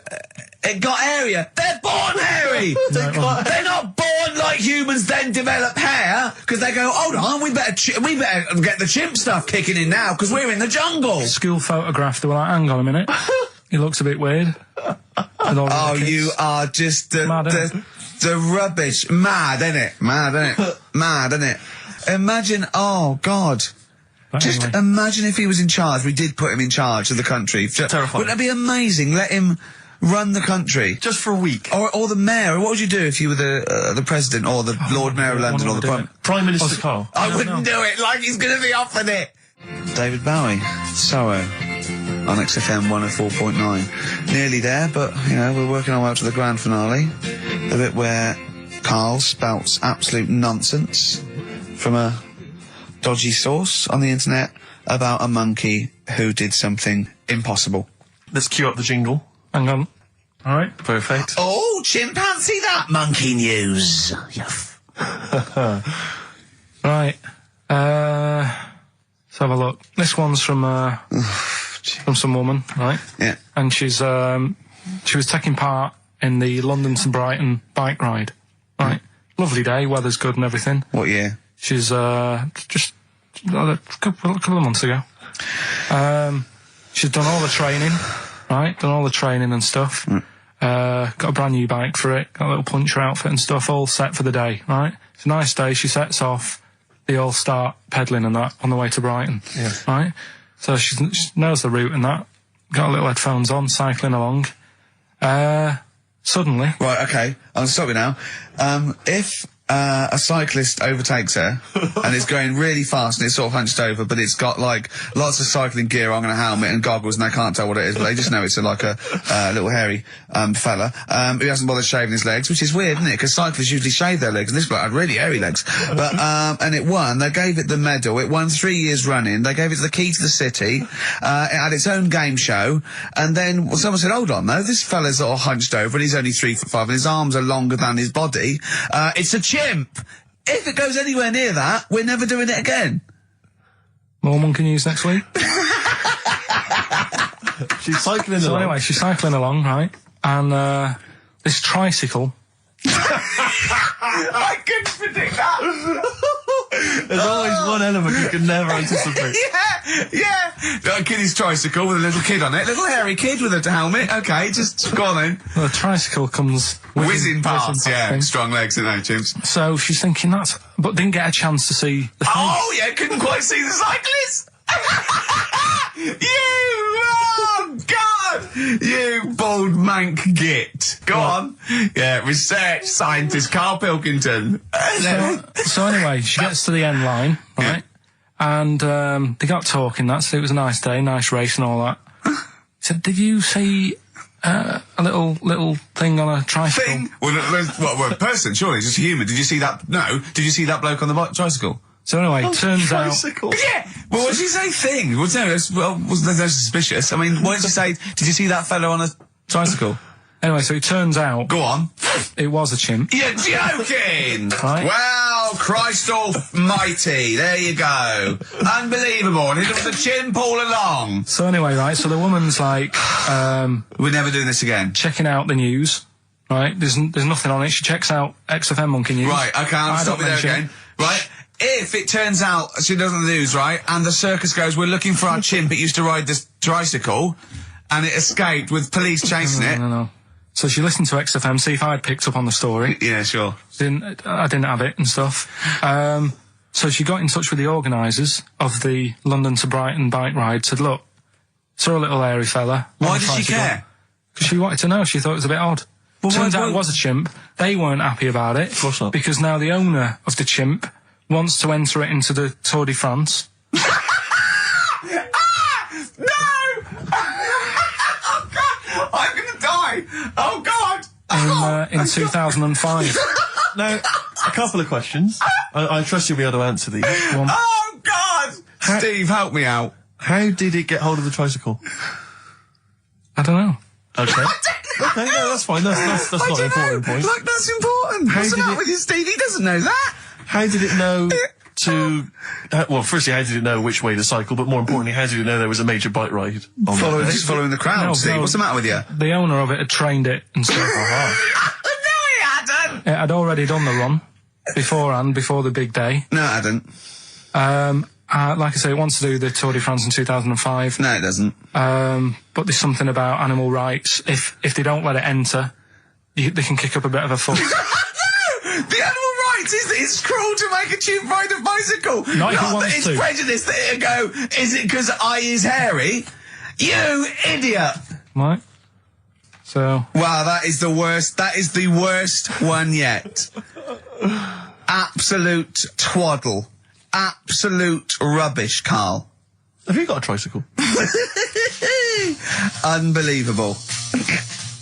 If we didn't allow a chimp to enter, the Tour de France, what do you think we'd do? who's going to stop it? Do you know what I mean? Who's going to stop that? I mean, you're asking me if I'd be president, what would I do? That wouldn't be high up on the list to sort out. I'd say let the kid have a go. Do you know what I mean? Let him have a go in the race. What harm is it doing? Not a kid though, this is a chimp. Well, do you know what I mean? Can I also just remind you of something else we've learned today? Go on. This is from the listeners. Turns out Chris Moores is a bit of a prick. There's that one. There's that one that a bloke, right, was going to get a phone call at 4 o'clock to find out if his business was, okay, right? And if he didn't get the phone call, he knew he was broke, destitute. So dead on 4 o'clock, the phone didn't ring. So he went up to the roof of his office and he jumped off to commit suicide. And as he was passing his window, the phone was ringing. Oh, no. Karl, it didn't happen. When we were talking to Karl in the week, the thing we're talking to Karl is that you come up with something that's sort of like quite innocent, and he goes, well, once, right? And you realise that it's comedy dynamite. He doesn't know it, but we want to go save it. And he let out, you were filling in a form, weren't you? It was all like your girlfriend thinking you're a div. And it's happened before, isn't it? Because she came home and you'd filled out a form to get a job once, hadn't you? Yeah. What was that for? Granada Telly. And on it... Well, let Karl explain. Yeah. You see, this is what annoys me with job applications, because rather than just saying, do you want the job and what can you bring to this business? Yeah. Do you want the job is a good one. Because the thing is... That's sort of the one for the boys. No, listen, right? Because if they say no, I don't think they want the job. Yeah, but listen. Go on. I mean, I presume with what you do, you have to take people on and stuff. What, in a fight, you mean? You know what I mean? Yeah. And I think it's more important that you're willing to graft and put the hours in. Sure. Than say that, you did well at school. Yes. Sure. Because if I wanted to, I could have done well at school. Of course. I just didn't want to. Yeah. So where's this going? So you had the application form. So when it came to the qualifications bit and that, I couldn't fill them in because I didn't have any qualifications. And it was also asking about your languages. And I put down English quite good. English quite good. And his girlfriend came over and seen the form that he'd sent off. This was a copy of it. Yeah. And so she went, oh, you know what I mean? So that's what started, the disappointment. So they're going to get that and think that you're not English. I don't think I've got it. It was ages ago. Right. How long ago was it? Oh, well, it was when I was still in Manchester, so 5 years ago. I don't think you've got to know. No, I think you'd... There could be a long list. I mean, there's probably a lot of admin problems in that organisation, but they probably... But what I meant by it is that I can speak English, but I don't know all these long words that people use all the time. Yeah. Oh, God. Oh, can I just tell this quickly? In the week, I'm talking to you now, the listener. Usually I don't. Yeah. Karl said, about embarrassing him on air and that, and he's worried about his education, and he was worried about not knowing long words. Like, we come up with any long words. And he said, no, I was scared, you were going to ask me something about, someone, and he's Eastern European leader. His surname is Milosevic. And Karl said, so I learnt it this week, and learnt it so you can't catch me out in case you say. I said, what? And he said, he thought about it, and he went, Flobodan Milosevic. Got the surname right, though, didn't he? So what's his name? Right? What's his name? That's how Bill and Ben would address this leader. How would they have said it? Flobodan Milosevic. What's his name? Slobodan Milosevic. Yeah. Well done. Chris Campling did a review of the show. Right. And basically said that Karl Pilkington is a creation of Gervais and Merchant. Well, if only that were the case. He said he started off saying he liked the show. Yeah. He was excited. Said it was a good show. A lot of the jokes... I'm already questioning his critical faculties. Yeah, exactly. And basically said that we didn't contribute much, or seemingly didn't seem to contribute much, and we couldn't sort of like ad lib or anything. We just laughed at, particularly me, laughed at Karl Pilkington, who was coming up with some quite funny stuff. Yeah. Right? But then he does a twist on it. He goes, but the thing is, we're the puppet masters. He's a created person. We've created the persona Karl Pilkington for our own amusement. Right. He bases this on simply that we talked about... What was it we talked about? The Chinese not aging well, and Right. he heard him talk about that on my DVD. But clearly I say, Karl, remember when you were talking about that? It's a news, or remember in the week, and so he thinks it's all scripted now. Imagine if this show was scripted. I'd be ashamed. Yeah. If this show was scripted, I would send back the BAFTAs for the actual shows we've written, and I would say... I'm having a go at Chris Campling. He's nice about our other work. He likes The Office, and he Yeah. likes my stand-up and everything, and he likes the show, but he's saying because we're not spontaneous, we scripted this and invented Karl. So he's like, you know, we've invented another Gareth. If we had created Karl, I would not have squandered a character that good on this poxy radio station. Absolutely. Also, does he know that we spend about 3 months on half an hour script? So how long does 2 hours of drivel? But the main thing is, as if this could be scripted, it's dreadful. It's just shocking. Or maybe this is scripted. Hang on, you've lost me there. Let me just check the script. Maybe Chris Campling does not exist. Maybe I've made him up. I don't know what to believe. See, the name doesn't wash with me. What was his name? Chris Campling. Sounds odd. That's something that I made up, isn't Campling's almost like a joke. It's almost like a gay name, isn't it? Oh, he's a Campling. it? So I think this is scripted. Yeah. I think I've probably made this whole link up, and Karl is a creation. Campling, that's not a real name. No. I made it up. I should have come up with something better. Yeah. Sorry. Down to the River by Bruce Springsteen on XFM 104.9. So, yeah, that little fella in the Times thought Karl was just a puppet. We created him. He's an actor. What's his actor's name? Brent Hogwell. we got him from Spotlight. Brent Hogwell. This stupid, dopey Mancunian accent, he just puts that on every week. Yeah, exactly, yeah. Yeah, he speaks rather like Hugh Grant. Yeah, yeah. And we just got this whole world around him. We set a whole... What do you think about that? He had his head shaved, especially. Exactly, yeah. So yeah, would he think that, you know, maybe if he's looked online and seen me head and he's noticed how round it is and that, does he think it's sort of been, you know, morphed into that shape just for the show, just for 2 hours on a Saturday? Yeah. You spend 5 hours in prosthetic makeup like John Hurt in The Elephant Man.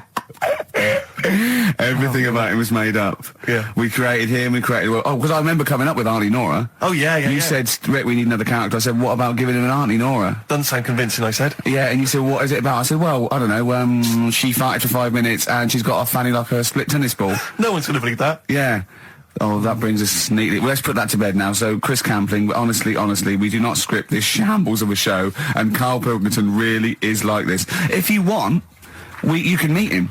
I'd love to send Karl for a drink with Chris Campling. Can we do that? And then he'll eat his words. Chris, if you're listening, honestly, this isn't a stitch-up. As I say, I'm not having a go at you. It's a very well-written article. It's very, very fair. You're just complimenting on his grammar.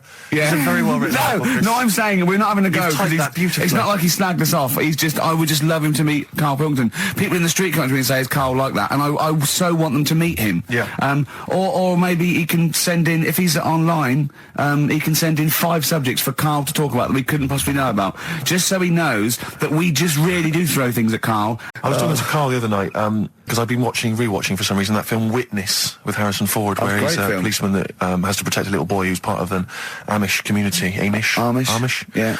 And I tried to explain to Karl... You look plain, John Book. Exactly, Yeah. exactly. And I've obviously tried to explain the Amish to Karl. He'd never heard of them, completely stony-faced. Amazing. Amused. Now for those... Okay, you explained it to him, have you? Okay, then. Yeah. Now, I don't know what you said, but I'm assuming you got it right, right? Karl, now tell me back now, what are the Amish? They're just people who sort of live like in the olden times. So to them, they're sort of in about 1842 or something. So they're getting old papers and that. They haven't caught up to. No.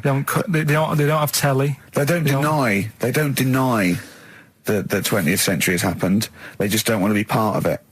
They look up and they see planes and they know what they are, and they go into the town and they see it in the window of Dixon's, a telly. They just don't want to be part of it. No, they're still living. They are still living like it's that's what I mean. Yeah, but they know about everything else. They just don't want to be part of it because they think that the revolution was a bad thing. They think that society became more and more depraved, and they wanted to go away from it, and they want to go back to old values, and they think they don't need TV and jets in that way of life. They can survive in the old way because the old way was better. Missing out on Live 8. Yeah, but they haven't had Band-Aid yet. Yeah. I think this is the problem that Karl had. He in his mind, they were just a bit delayed, so that in his head they were slowly moving towards the 20th century. They wouldn't be able to watch most of these bands, all their electric guitar. They'd be allowed to watch Tracy Chapman. Yeah. Doing an acoustic set. Yeah. Between the bands. Yeah. That'd be all right. But no, in Karl's mind, it's like if he... Although they wouldn't like Fast Car. They wouldn't like us singing about that. They go, I don't know what you're talking about. Pony and trap. You got a pony and trap. That'll be all right. But are they still? Do they still get sort of rubbish posts and that saying we need your money for this, or get behind this charity? They live in an isolated community. They're farmers, aren't they? They're farmers. It's an agricultural community, and they're obviously very staunchly religious. In actual fact, it would suit you very well because you hate crowds, you hate groups of people, you don't like the modern world. You'd love it down there, wouldn't you? He wouldn't like getting up at 4 o'clock to milk a cow, though, would he? Well, no, but he'd get used to it. Go back to bed, couldn't you? It's probably out. I mean, have they got anything to do with the Hare Krishna people? No, No. nothing at all. Could go wrong if it was a lot of needles that it just came down like 1,000 needles that was an imprint. Yeah. But obviously, I'm asking someone who hasn't delved any further than there's a machine that can give you a tattoo. That's all you've got at the moment, isn't it? Well, yeah, basically. That's all you've got. I mean, that's what I've got because I'm not a fan of tattoos. I don't. But where did you read this again? This was Internet? This was on the internet. Yeah, it was. Yeah. Okay. And I just don't understand why people do it. That's what got me attention. Because me. Sorry, what have I learned from this? That if you wanted to get one, you can get one done by a machine now. Well, you'd think it'd be Bughead, wouldn't you? What? Well, you'd think it'd be Bughead, wouldn't you? You'd think it beat... No, you'd think it'd be... Yeah. You'd think it'd be Buggered, wouldn't you? Bughead. Bughead. This can't be... If this is anything with a bug living without a head, I'm not interested. Because we've done it. All you've done is fun. Let's just do what a cat. So it is that. Right, do that one first. Which one are we doing? No, do the Bughead one. Right, well, the Bughead one. Well, we've talked a lot about animals and that, haven't we, without heads. Surprisingly, we have. I think a disproportionate amount on it. If you're a new listener and this is the first time you've listened, you'd be surprised. Yeah, we've done all that. We've covered worms. The way if you cut their head off, it grows back. If you don't cut too high above its neck. We've covered the chicken, the fella who blinked. Yep. I can't go into it again. Right. Let's not go into it again. We've had the chicken with no head that lived for 8 months. Yeah. And we've had the cockroaches living for a week without an egg. Right, okay. Well, it's a bit more on the cockroach front, really. Right. They've found, right, that if you get a cockroach and you cut its head off, right, and then you find a cockroach that's still got its head, but it hasn't got any legs, Right. it's not over for both of them, right? Because what you can do, you get the one that's got the legs, Right. with no head, sort of running around. Get the one with the head, sit it on top of it, Right. get a little tube, Okay. so that the fluids. So is this auntie's go out of the Let room? him finish. This is like Blue Peter. Let him You can get this for Christmas. Right, you get a little tube, you sit that on top, so the bodily fluids are still running between the two. Right. The head of the one on the top will control the feet of the one on the bottom. Okay. What about Good. And will it continue to live? that? Yeah. Okay, you don't know that for sure, do you? That was just a question out of the blue he wasn't expecting. Well, what do you think of that? Good, yeah, it's great. Yeah, just a primitive nervous system that can, yeah. Did you expect us to be more impressed and excited by that? Did you fall off your chair when you read that? Did you literally topple off? Snowbird from Mark Heights are part of his covers album. He's so happy that the XFM listeners understand his stupid clues, and he knows it annoys me. We've got some right answers We'll be for giving out the blockbusters. answers just quickly, just in case someone sort of missed one of them. I'll just quickly do them, yeah? Yeah, go on. First one, there's a load Sure of letters. show. There's a load of letters there asking for advice. Put them on Claire's desk. Oh, a Merry Christmas. Ask your mum if you should. Oh, a Merry Christmas. And a couple of people were arguing in the supermarket. It was at the fruit Christmas, and that's veg why. counter. And that's B. Okay, we'll give those answers out shortly. Yeah. Right, here's the last clues of the year. You had, there's a load of letters there asking for advice. Put them on Claire's desk. Go that on, was no idea. F. That was for foreigner. For Rayner. I don't know what you mean. Claire Rayner. She took advice. She gave people advice. So that's a foreigner. That is shit. Right. I'm sorry. That might be Christmas. That is absolute A garbage. lot of people got the right answer. I know. Yeah, well, that well, annoys me right, even well, more. Number The two. second one, ask your mum. Foreigner. Yeah. Foreigner. Second one, ask your mum if you should. That was S. That was Shalimar. Shalimar? Shalimar. Right? No, bizarrely, what was the clue there? Ask your mum if you should. Now, we got a lot of people saying Smashing Pumpkins as the answer to that. I don't know who's saying that today, Mum. Smashing Pumpkins. Merry Christmas, Mum. Smashing Thanks Pumpkins. very much. Nice bollocks. Yeah, exactly. Oh, that's great. That's great. Right. Smashing Pumpkins. Wow, here's a bit of a turn up for the books. Karl Pilkington on the line. Right. Yeah, where you been? I'm off ill, aren't I? Right. Okay, what's the matter with you? Just a bit bunged up and that, and got the shakes, got that sort of, that shaky thing to get. Yeah, that's because you didn't eat last time when Suzanne was at work. Yeah, well, I think that's what brought it on. Plus, she was away in the week, and I put some wet jeans on. And I think that's what's caused the problems. When did you put them on your head? No, they were just on the Maiden, and the legs felt dry, but they Just were on the what? On the what? Have you got the maiden? What was she doing there? What do you mean? On the Maiden that you put clothes on. What? Your clothes horse. Maiden. Your clothes horse. Well, yeah. Right, okay, so you put wet jeans on, yeah? So that's why I'm ill and that. I'm Right. not having a good time. I've been watching the football. So you're just sitting at home watching telly where you could have been sitting here? Well, I would have been better off there because I've got a chair there. I've got no chair at home at the moment because Why? I sold it last week.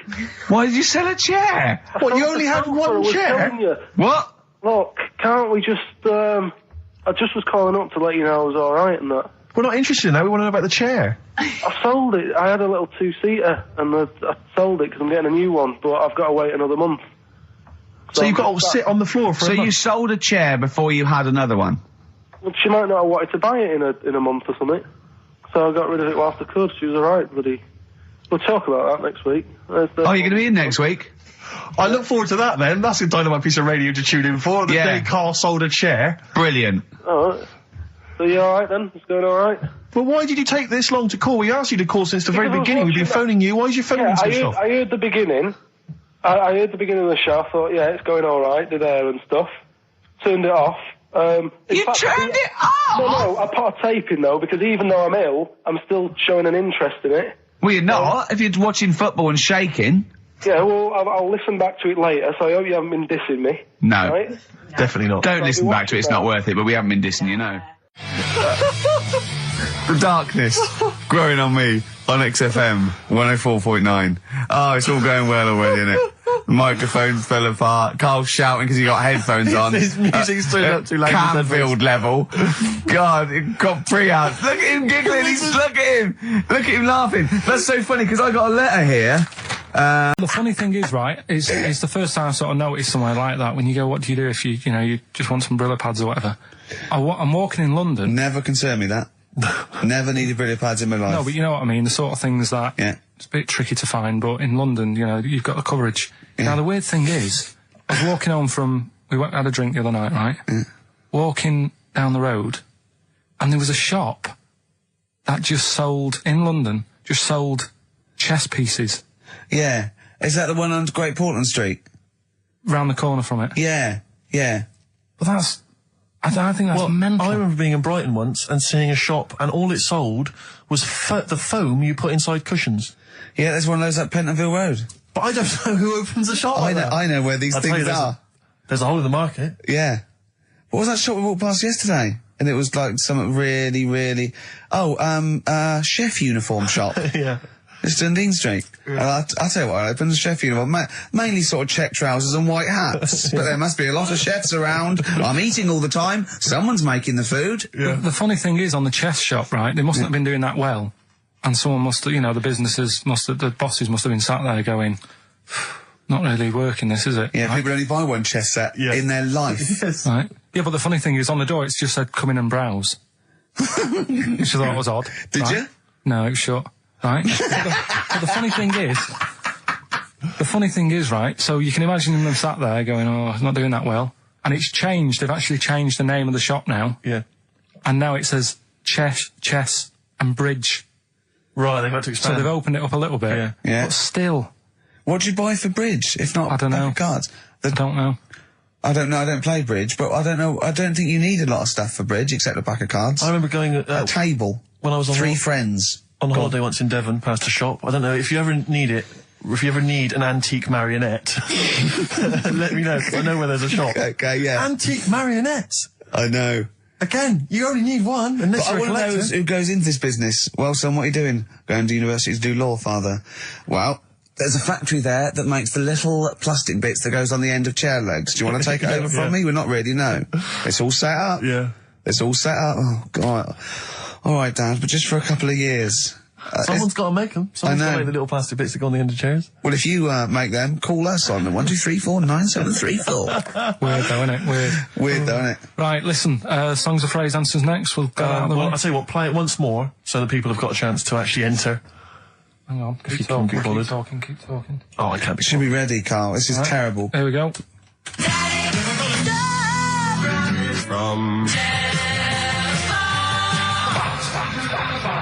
Right. That is the well-known phrase, Daddy's never gonna stop robbing telephone box. The well-known phrase. And we're looking for the songs, I think.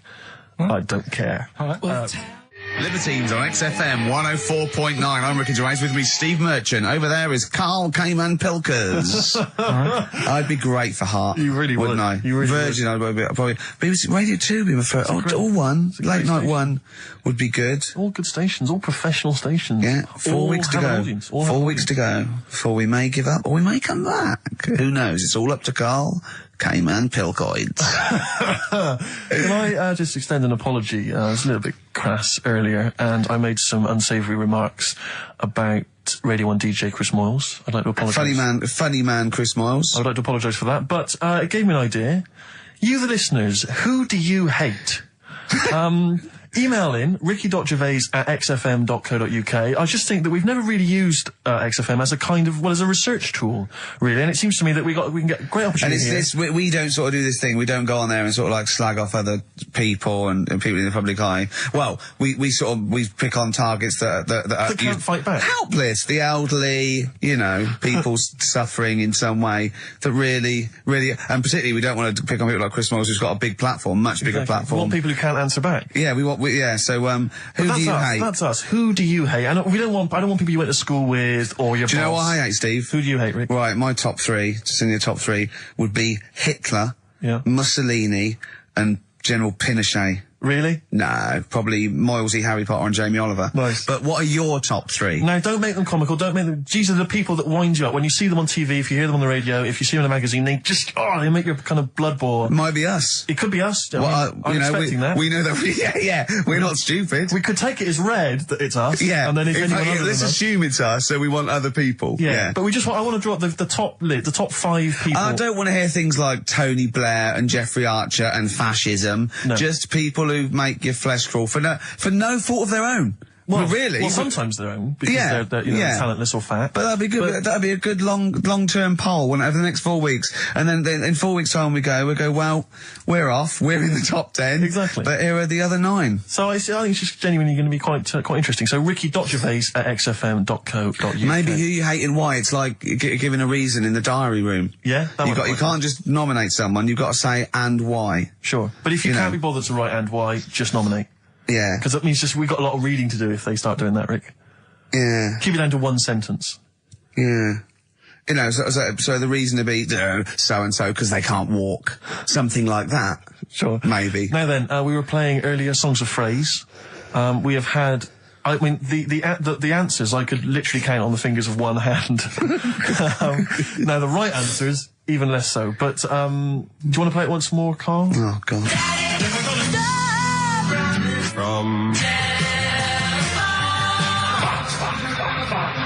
There was 7 songs in there. Right. Read them out, Colin. What are they?